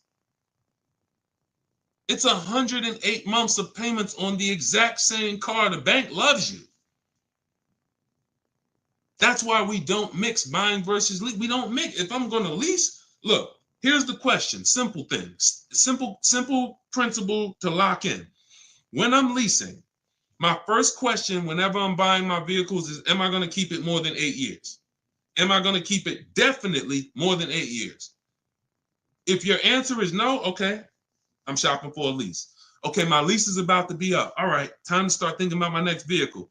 What's my question? How many years am I keeping the next vehicle? How many years am I keeping the next vehicle? It doesn't change. Okay, I think I want to I want to buy something. I got my eye on something. I want to keep it at 8 years, 9 years, 10 years. I got my dream vehicle that I want to get right now. I ain't think I'm going to keep that thing until the wheels fall off. Perfect. No point in leasing. Don't even think about leasing. These are the principles. Because the depreciation, a person who's driving a below market lease, you cannot catch up with them if you purchase. If you got a used car, if you bought a new car, doesn't matter. They're driving vehicles for so cheap. Below market leases. I'm not talking about commercial leases. I ain't talking about the stuff you hear your people saying, man, look at I'm paying a lot for this lease. That ain't us. Don't listen to people who don't know how to get below market deals. They're going to tell you, look at Teddy, $73,000 BMW, $829 a month. His final payment, that was his counter offer, $856 a month. He uses our system. One of the things I teach is we do this from home. We go online, we contact multiple dealers. We actually contact 25 dealers in about 20 minutes. I have email scripts that you use, you copy and paste, and we get at least 5 offers and then we choose the best offer. Very rarely is the best offer going to be your closest dealer. Like, look at the closest dealer. He said his closest dealer's offer came in at 937. His best offer was 856. So the closest dealer is not usually going to be your best offer, because when they see a zip code, they think, oh, when I worked for Mercedes, they told us that they told us NADA tells us most customers only shop 2 dealers. Car dealers know that about you when you walk in. So that means, all right, we're going to talk to this person. Odds are they're not going to shop us, and they're going to try to negotiate with us, and that's okay. We'll tell them we're giving them a good deal. We'll take off $5,000. We'll show them this, but we'll never give them, see, 8 out of 10 dealers are not going to go below a certain number. So you don't know that when you say, look, you might think, let me show you how dangerous negotiating with a dealer one-to-one is and why we never do it. You take somebody like Sean. Sean gets $21,000 off of his F-150 Lightning. If he had negotiated with one dealer on this, let me go to his follow-up, because he was asking me, did I think this was a great deal? And I said, well, if it's your best offer, then it's a great deal. Hold on. Let me see. Can I find this follow-up on Sean? See, I want y'all to understand, we never talk numbers in a dealer. We never talk numbers in a dealer. You don't have any leverage. You cannot shop competitors. And the only way that you're going to get a great deal is shopping competitors. In fact, I don't need to go deep on that. I don't need to go deep on that. When you don't shop, when you don't step back and get multiple offers, somebody might take off $7,000. There's somebody who bought an F-150 Lightning just like Sean, just like the $21,000 discount I just showed you with Sean. And they were in the dealer and they were negotiating back and forth, back and forth, back and forth. And that guy or that woman went home and said, guess what? I got a great deal on this truck, $73,000. Guess how much I got him to take off? Oh, how much? $12,000. Ooh, $12,000. That's good. That's the biggest discount we ever got. Yeah, I roughed him up. Yeah, he didn't want to do it. But meanwhile, what do we know? Sean shopped the whole market, got multiple dealers, saw several offers, saw the $12,000 discount, saw the $7,000 discount, saw a $15,000 discount, and then this one dealer comes in who's far away from him, who said, hey, I'll take off $21,000. I'm on my way. That's why we never talk numbers in the dealership. That's why our system is called Cars from Home. 90% to sometimes 100% of what we do and how we get these below market deals is done from home, not in the dealership. So all of this is in my new book. It's a digital book, so it'll be in your inbox in minutes. You can get your copy as part of my welcome offer for 75% off. It's normally $97. You can Google it, Cars from Home, 7 Steps to Saving Time, Money, and Avoiding Dealers. You'll see it's 5-star rated on Goodreads. And you can get your copy for 75% off. You won't pay the normal $97 price. You will be you'll get yours for $24, but it's only for 30 minutes. So go to my TikTok bio, my Instagram bio, the YouTube comments, or the Facebook comments. Click that link, and then you'll see that we have you'll see the countdown. As long as you get there before the 30 minutes, you got yours for $24. That's our welcome offer. And make sure you screenshot the thank you page, because on that page is the link to open the book as soon as you purchase, but it also is my support team's email in case you type your email address wrong. We can't send a book to an incorrect email. So if that book is not in your inbox in 10 minutes, just email my support team and we'll get you the book. All right, that's my welcome offer. Go get your book. Come on back to the stream. All right, go ahead, Dolan. Let's keep it moving. I know we got some more. I see KK. I see we got a... Go ahead. That's a good question. New presidency, but we'll get to that. I drive 30,000 miles a year. Well, we already hit on that. I actually answered that already about high mileage leasing. Not we anybody who just jumped on and you drive a lot of miles, 18,000, 20,000, 25,000, 30,000. You want to go jump on YouTube. Watch the early part of the stream, because that we saved the stream, or Facebook, and you'll see we went deep on that for about 15 minutes about how leasing has nothing to do with the mileage you drive. I gave you examples of high mileage leases, Jen with her 18,000 mile a year lease. And then I talked to you about when I learned about high mileage leasing, which is when in Hyundai and my client who came in with a 25,000 mile a year lease, and they were only paying $175 more per month than a great lease. So yeah, just go back and catch that. Go ahead, Dolan.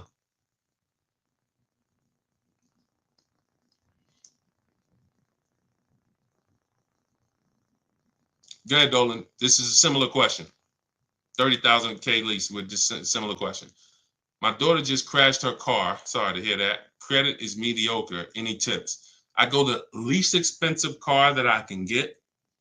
When we don't have the credit, one of the worst things we can do is to tie up money in a long-term deal where we take all right, let me put it like this. In my book, I have two strategies. See, let me explain why the first question never changes.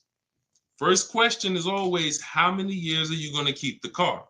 Because there's two types of people who don't have the credit and they're keeping their car long term, or people who don't have the credit and they're not long term, which means they should be leasing, but they don't qualify for a lease right now. So let's assume that you're the first type of person. You're going to keep the car 8 years or more, but the credit's not good. Your mission is to make sure you get a great car. You can use our strategies, new car, used car. We need to get a great quality car below market below market price. We don't want to go out there and overpay for the car, because this is what people who don't have good credit tend to do.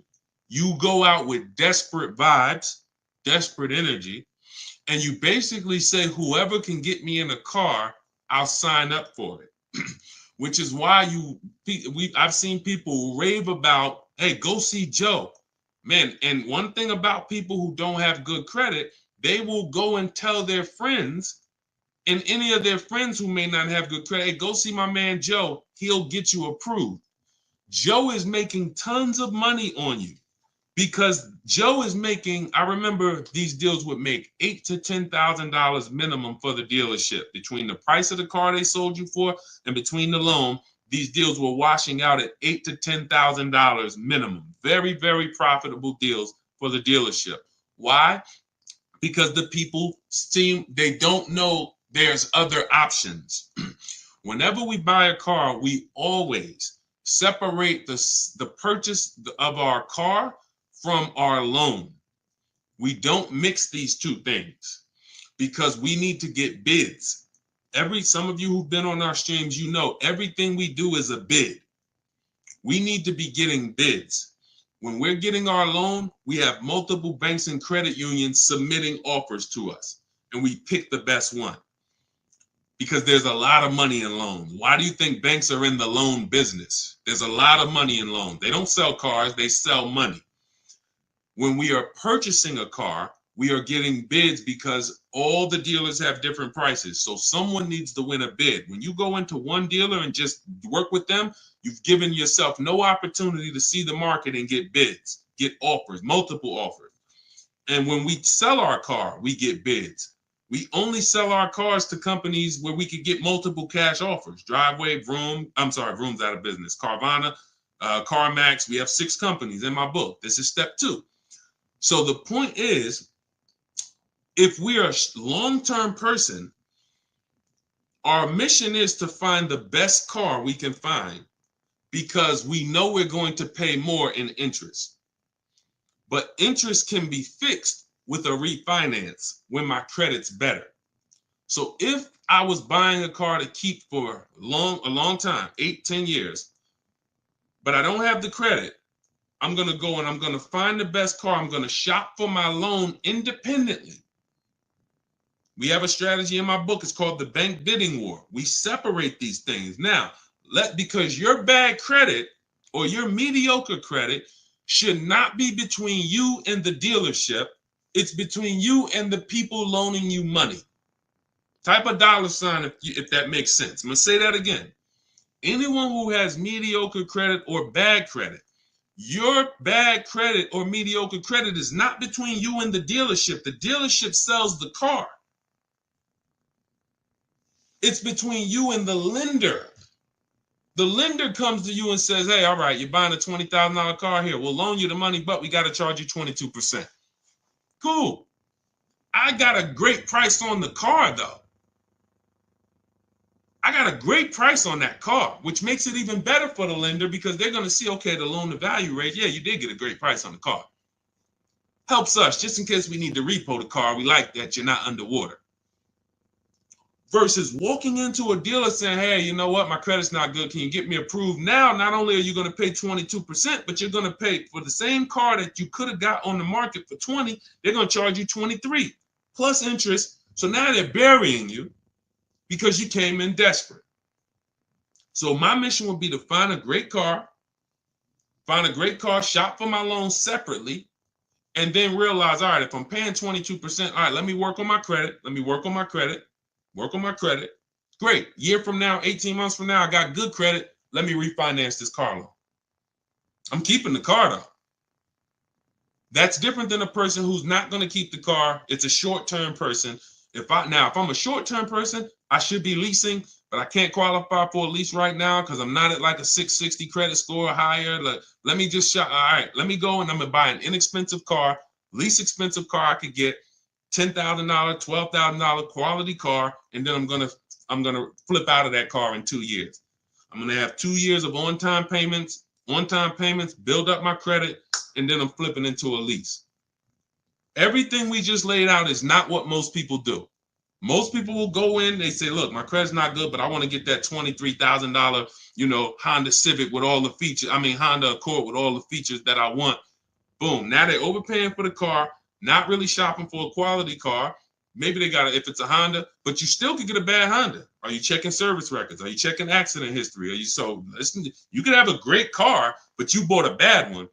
And most people don't want to sacrifice. They just want to go in and get the car. So that's the two strategies. Those are both in my book, by the way. Short-term strategies for people with bad credit. I should be leasing, Deshone, but I can't qualify right now. What's my setup? So that in 2 years, I am leasing brand new cars. That's the play.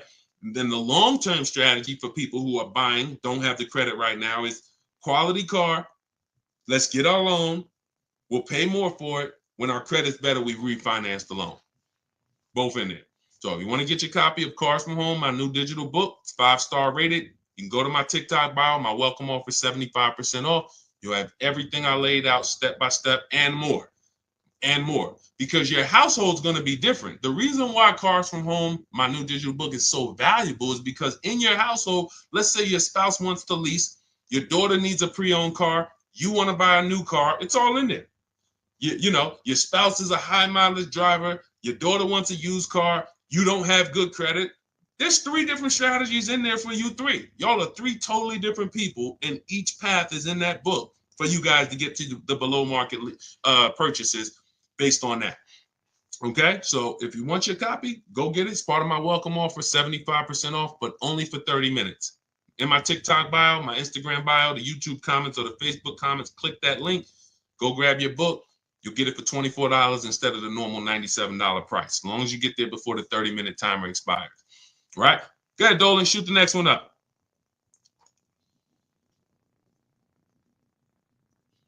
Who's getting value out of the stream? Type a dollar sign in the comments. Type a dollar sign if you're getting value out of what we do here. We hold ourselves accountable to not holding back. The reason why, we never hold back.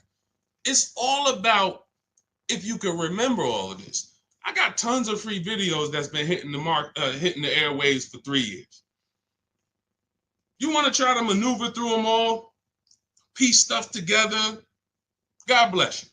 You want to come on the stream, listen, try to piece it together, God bless you.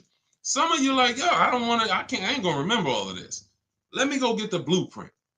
Let me make sure no matter what I can reference it. Okay, everything's in the blueprint. That's the purpose. We make sure you can get the information no matter how you want it.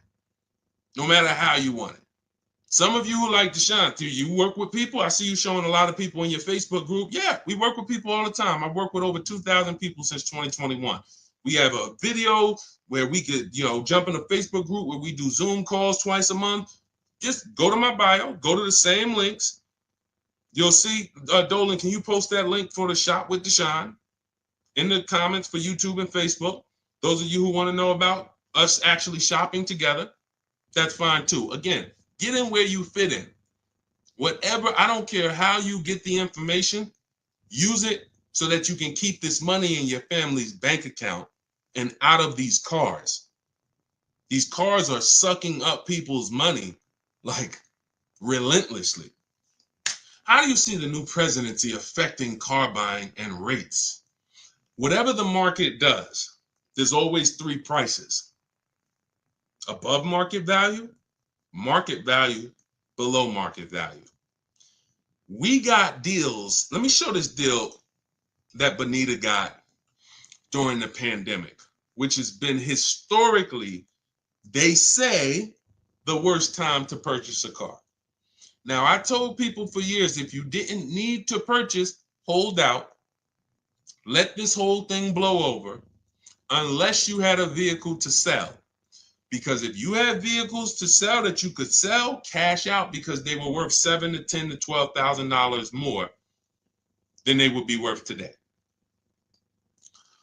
But for those who you were just adding a vehicle, if you didn't have to do that, we didn't do it. But if you had to do it, we had people who needed cars.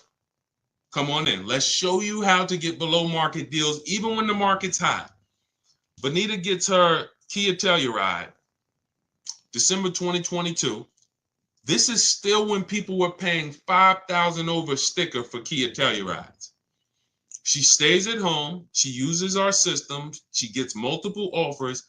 She gets a $45,000 Kia Telluride, $600 a month. In fact, it's an S, might be 46, $600 a month. Now, I told you what my neighbor got it for this year, $479.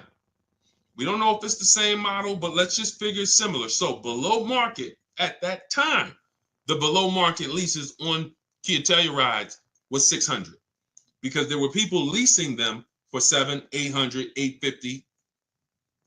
I wish I could find them. They're everywhere. Some of them are still in those leases. They can't wait for them to expire. They're still paying $800 a month for their Kia Tellurides. She got it for $600. So no matter what the market does, the key is knowing how to get below market deals. And how do we get below market deals? It's very simple. We need to get enough offers to see the market, and then we pick the best one. It's very simple. You can't get below market deals going into one dealer or two, because that's not the market. That's two dealerships. The market is within 100 miles, 75 miles. What is the market? Everyone who has this car I want, what's the best offer? Doesn't matter. And here's what I always say. People with no skills are going to pay above market value. People with negotiating skills are going to pay market value. People who make dealers bid and get multiple offers get below market value. Because there's no I could say to a negotiator, here's how I know. Negotiator comes out the dealership. Hey, yeah, man, I just got a great deal, man. I worked them over. I've been coming back for 2-3 months working them over. Okay, are you willing to bet $1,000 that I can't get a better deal than you? Nah, I don't know. I wouldn't take that bet. Why not? You've been working them over. Yeah, but I wouldn't take a better. Now, I probably can't. I'm not gonna get a better deal from you from them. But for that car that you just drove out here with, bet me $1,000 I can't find a better deal than that in this market from home. Nah, I'm not gonna take that bet. That's why negotiators don't get below market deals. There's no confidence that they actually got a below market deal because they haven't seen the market. They go into one dealer, maybe two, they negotiate. There's no confidence. On the opposite end, you could have a person with no negotiating skills, which is what I love. The people with no negotiating skills, you're the people who we love, because you don't come in thinking you got the whole thing figured out. Negotiators, you got to come in unlearn because they want to bring all this old stuff that they do into a new system. You can't put new wine in old wineskins. So you come in, blank canvas, somebody like Zafrina, stays at home, $65,000 Jeep Grand Cherokee electric vehicle, $579 a month. It's her best offer out of all the offers. She said, look, used all the scripts, email scripts, contacted the dealer, sealed the deal on this lease, $579 a month. That's a 0.88% lease. She didn't get that negotiating. That didn't come from negotiating. Look at Ansley.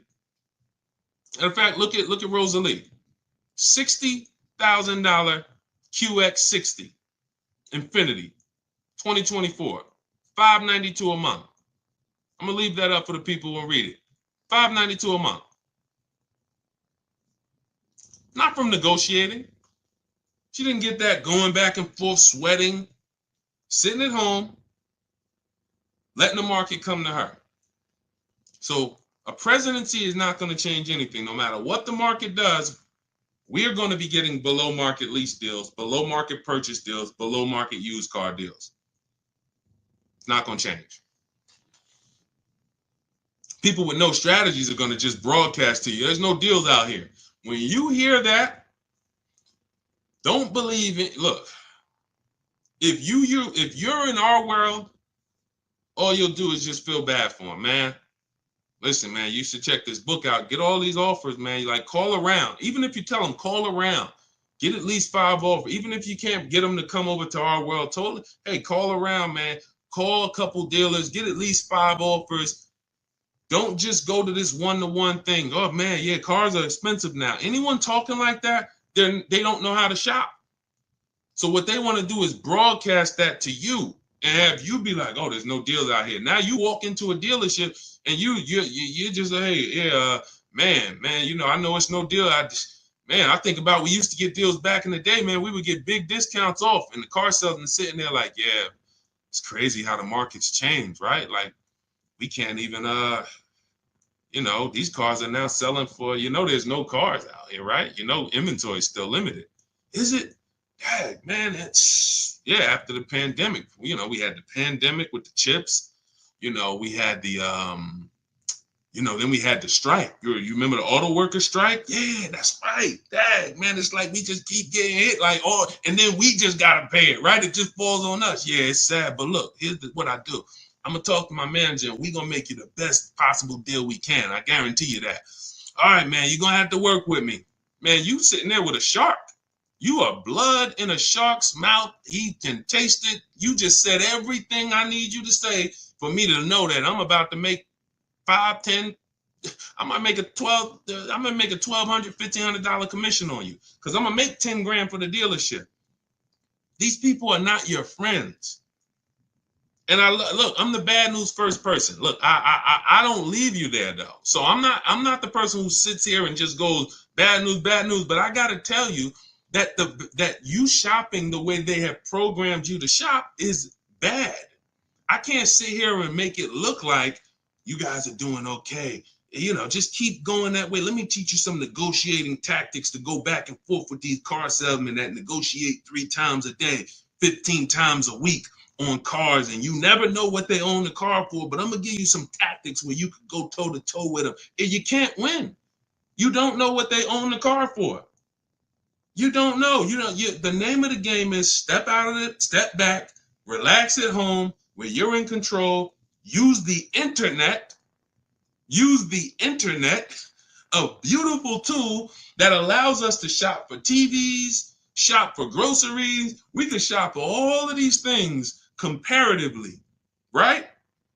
Using the internet. We just use it for cars.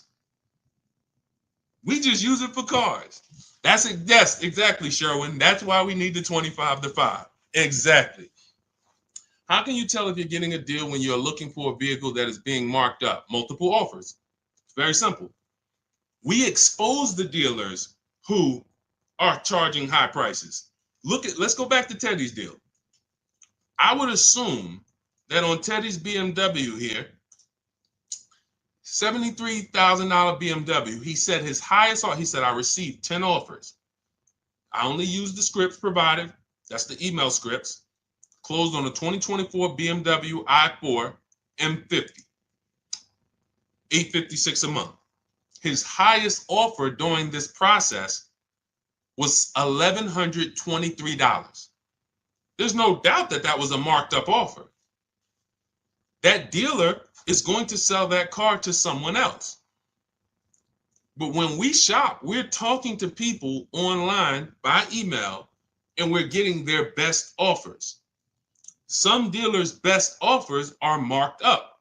That's just what they do. They would rather not sell the car to us because they know someone's going to walk in tomorrow that I could sell this car to for $1,100 a month. No problem. It's just not going to be me, or it's not going to be one of us. But that's okay, because if they weren't selling it for $1,100 a month, they wouldn't have made that offer to Teddy when he gave them everything they needed to make him an offer. Here's our offer, Teddy. Take it or leave it. It's $1,100 a month. No problem. But I got another offer for $986, and his best offer ends up being $856 a month. So it's not about negotiating with dealers with markups. It's about exposing the dealers who don't have markups. It's about exposing the dealers who have markup. Okay, yep, I can see you just, yep. Hey, this one dealer said it's no rebates on the car. He didn't include the rebates in our offer. That's fine. Hey, this other offer over here, great. Oh, he says it's $5,000 in rebates that he gave me. What's the difference? One's a liar who wants to make a lot of money, and one's not. Now, if you were in that dealership negotiating back and forth with that liar, you can't win. You might think, oh, he took off $5,000, but he still has another $7,000 that he's not taking off no matter what. He'd rather you leave and say, hey, look, well, I'm not going below that. That's our best offer. That's not the market's best offer. That's just our best offer. He's not lying to you. But his competitor that's 45 miles away, oh, his best offer is $10,000 less. This is how different the market is. This is why the 25-5, Stephen, is Sherwin, is it's just the beautiful. Wait, we just got the live paused on Instagram. Oh, I think we hit the time on Instagram. Well, either way. So that is what that's the name of the game. You have to see for yourself. Again, all of these people we've talked about so far, the people who I've shown you, you can see a lot of people in my comments on some of my bigger Facebook social media videos. You'll see people who just post, because we get DMs all the time, we get emails all the time, all the time. Yeah, I just used this. Like, I haven't even read some of these because I don't really. These emails are a little harder to bring in, because I like to bring in the pictures when people show me. I like when people send me their pictures as well as the details of the deal. But we get these all the time. Look, for my new car, I'm at 1.34%. So I know, thank you, capital letters, I know I got a good deal. Look, using your strategies, I calculate that I did not get a good lease deal on the Pathfinder, which turned out to be 1.64, but that won't ever happen again. Awesome, Kamika. Oh, Kanika, sorry, that looked like an M. So she assessed using the 1.5% rule. She did her math for her old lease, and she's like, dang, I didn't get a good lease deal last time. Perfect. But she's like, it's never going to happen again. Now this new lease deal, for my new car, I'm at 1.34. So I know I got a good deal. Further proof that there's about $10,000 difference in the price of these vehicles. But I'm saying that I'm paying the same price monthly that I was paying on the lower trim with way less features. Using your books and scripts, I negotiated with about 6 different dealers, with the best offer coming in right at 1.5, and then at the very top of my budget. I was about to move to my Plan B vehicle when a 1.38 offer came in, and then we have a counter offer calculator. She ended up getting another $15 off, bringing it to 1.3%. Look, I will be using your book to help my mom with her vehicle purchase next year, and for myself and my family for years and years to come. I just wanted to say thank you for putting yourself out there to teach people these skills. Much love and appreciation. Now, I got to start reading these emails more during the show. Thank you, Kanika. That just gives you a nice, warm, fuzzy feeling. See, I don't care about nothing else but people keeping money in their house. That's what I hold myself accountable to. All of these people out here teaching stuff, and if they ain't getting results for their people, they shouldn't be teaching. I don't care about no followers. What the heck do I care about followers if the people who following me ain't saving money on cars? What does that do? Oh, you got 2 million followers. Who's saving money on cars? Who's not going to dealerships? Who's sitting at home enjoying car shopping? Probably about 50,000 of them. That's who I care about. I appreciate all the 2 million, but the 50,000 is who. They're the ones who results. That's all I care about, man. Thank you, Kanika. That's beautiful. I might have to read one more. Hold on, because I pulled these into the show, but I'm like, I haven't read them in a while. Hold on. Thank you so much for these resources. I read your entire book last night. I've already been underway and trying to put my deal together. What a great book. I have my quotes together, and now I'm ready to take the next step with the calculator. We have like 5 calculators in the book that we invented. Can't get them on Google. Literally counter offer calculators, budgeting calculators, stuff that, we invented. Wrote the code for it. It's in there. However, he just said, however, I do see your lease calculators for 12,000 miles per year. Do you have something I can use for 15 per year? So that was just a question that he wrote to me, just saying how great the book was and him having a strategy. And then, once he gets to the next stage, he sees we adjust the miles after. So again, it's all step by step. When we accept offers at 12, but we know we need 15, we always see sometimes because people think ahead, they're like, wait, hold on, I need 12, I need 15, I need 18, but it said we shop for 12. But once you shop for 12 and we're reviewing our offers, that's when I say, now here's when we pick the best offer and then adjust our mileage with that dealer. We need to find the best dealer first, then we adjust our offers. Okay? But yeah, I mean, it does. See, it's the confidence of having a plan. You can hear that when he was writing, he's like it's different. I'm shopping with a plan now. I'm not out here winging a $50,000 transaction, kind of shooting from my hip, hoping I don't make a mistake. It's like I have an actual process to follow, designed by a car dealer or a car salesman. I wouldn't call myself a dealer, even though for 4 years I ran a brokerage. So technically that is a dealer, but I've been inside car dealers for 14 years. So we wrote the process from the inside. So, okay. All right. Let's go, Dolan. I know, Dolan, you said we trying to go 2 hours, but I don't know, man. Like, text me in the private chat, man. I don't know about it. After about like my voice, let me drink some water.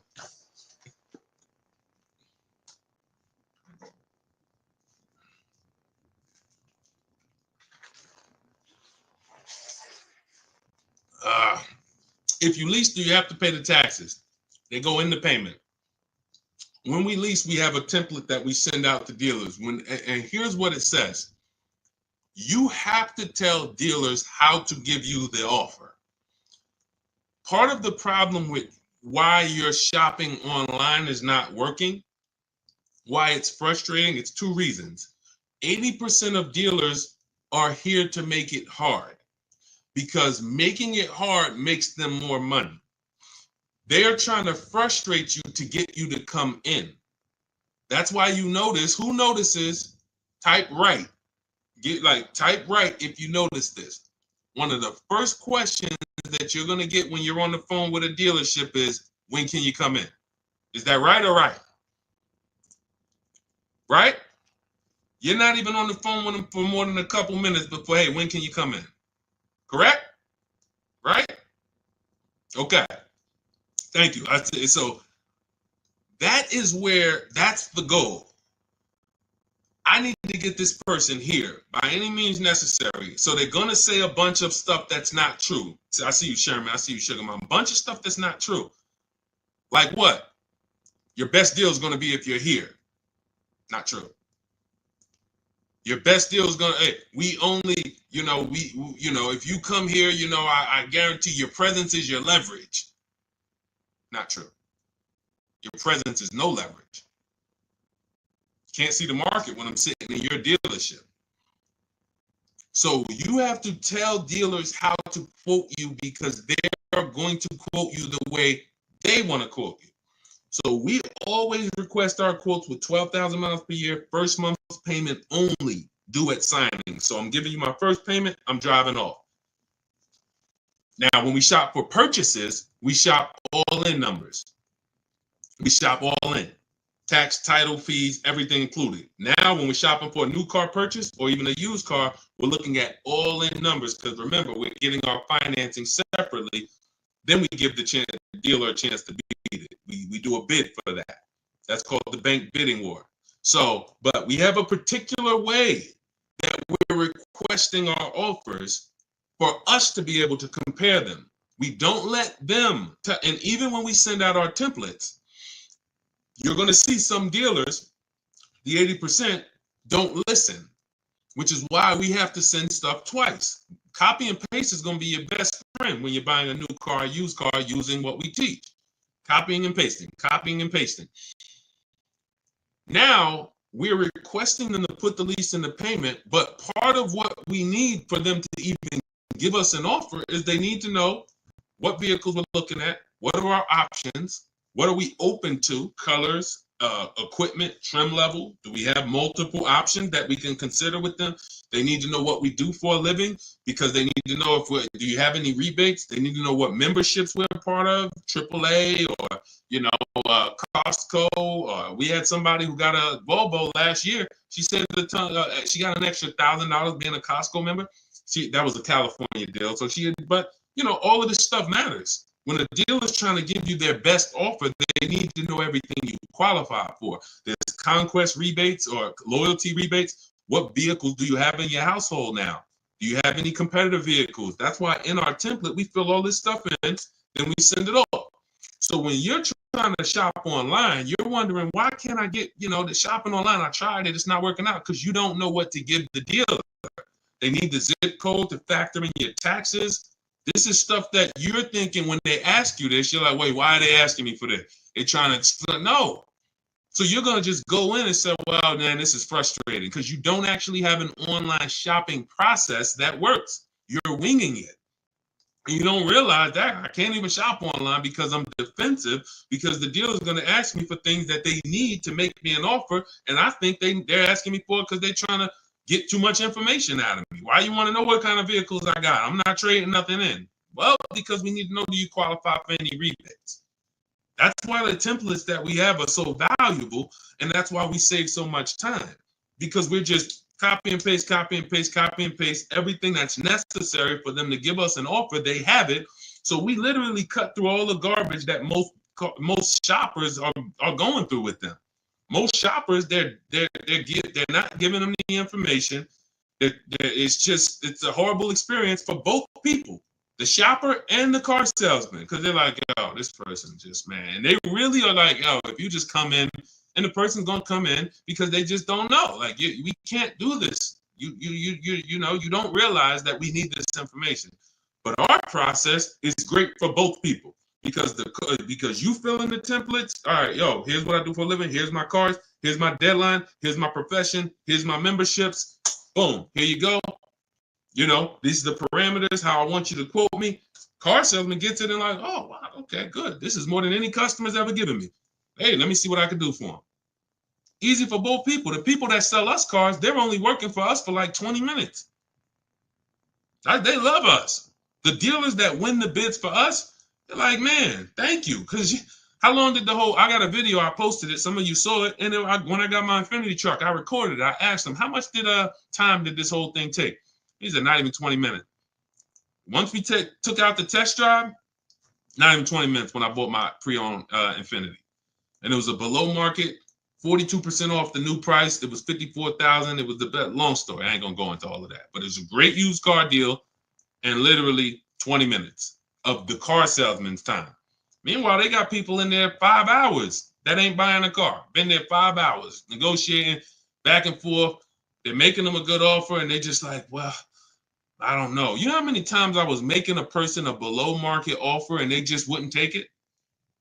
But I know why they wouldn't take it, because they didn't know it was a below market, or they didn't know. They're like, man, I'm like, listen, you're really walking away from, like, I'm telling you, we're at a triple net deal. We're like $500 over triple net, which means no dealer can, like, we're really in the black. Forget invoice. You got sticker price, you got invoice price, you got holdback, then you got the tissue. Then you, like,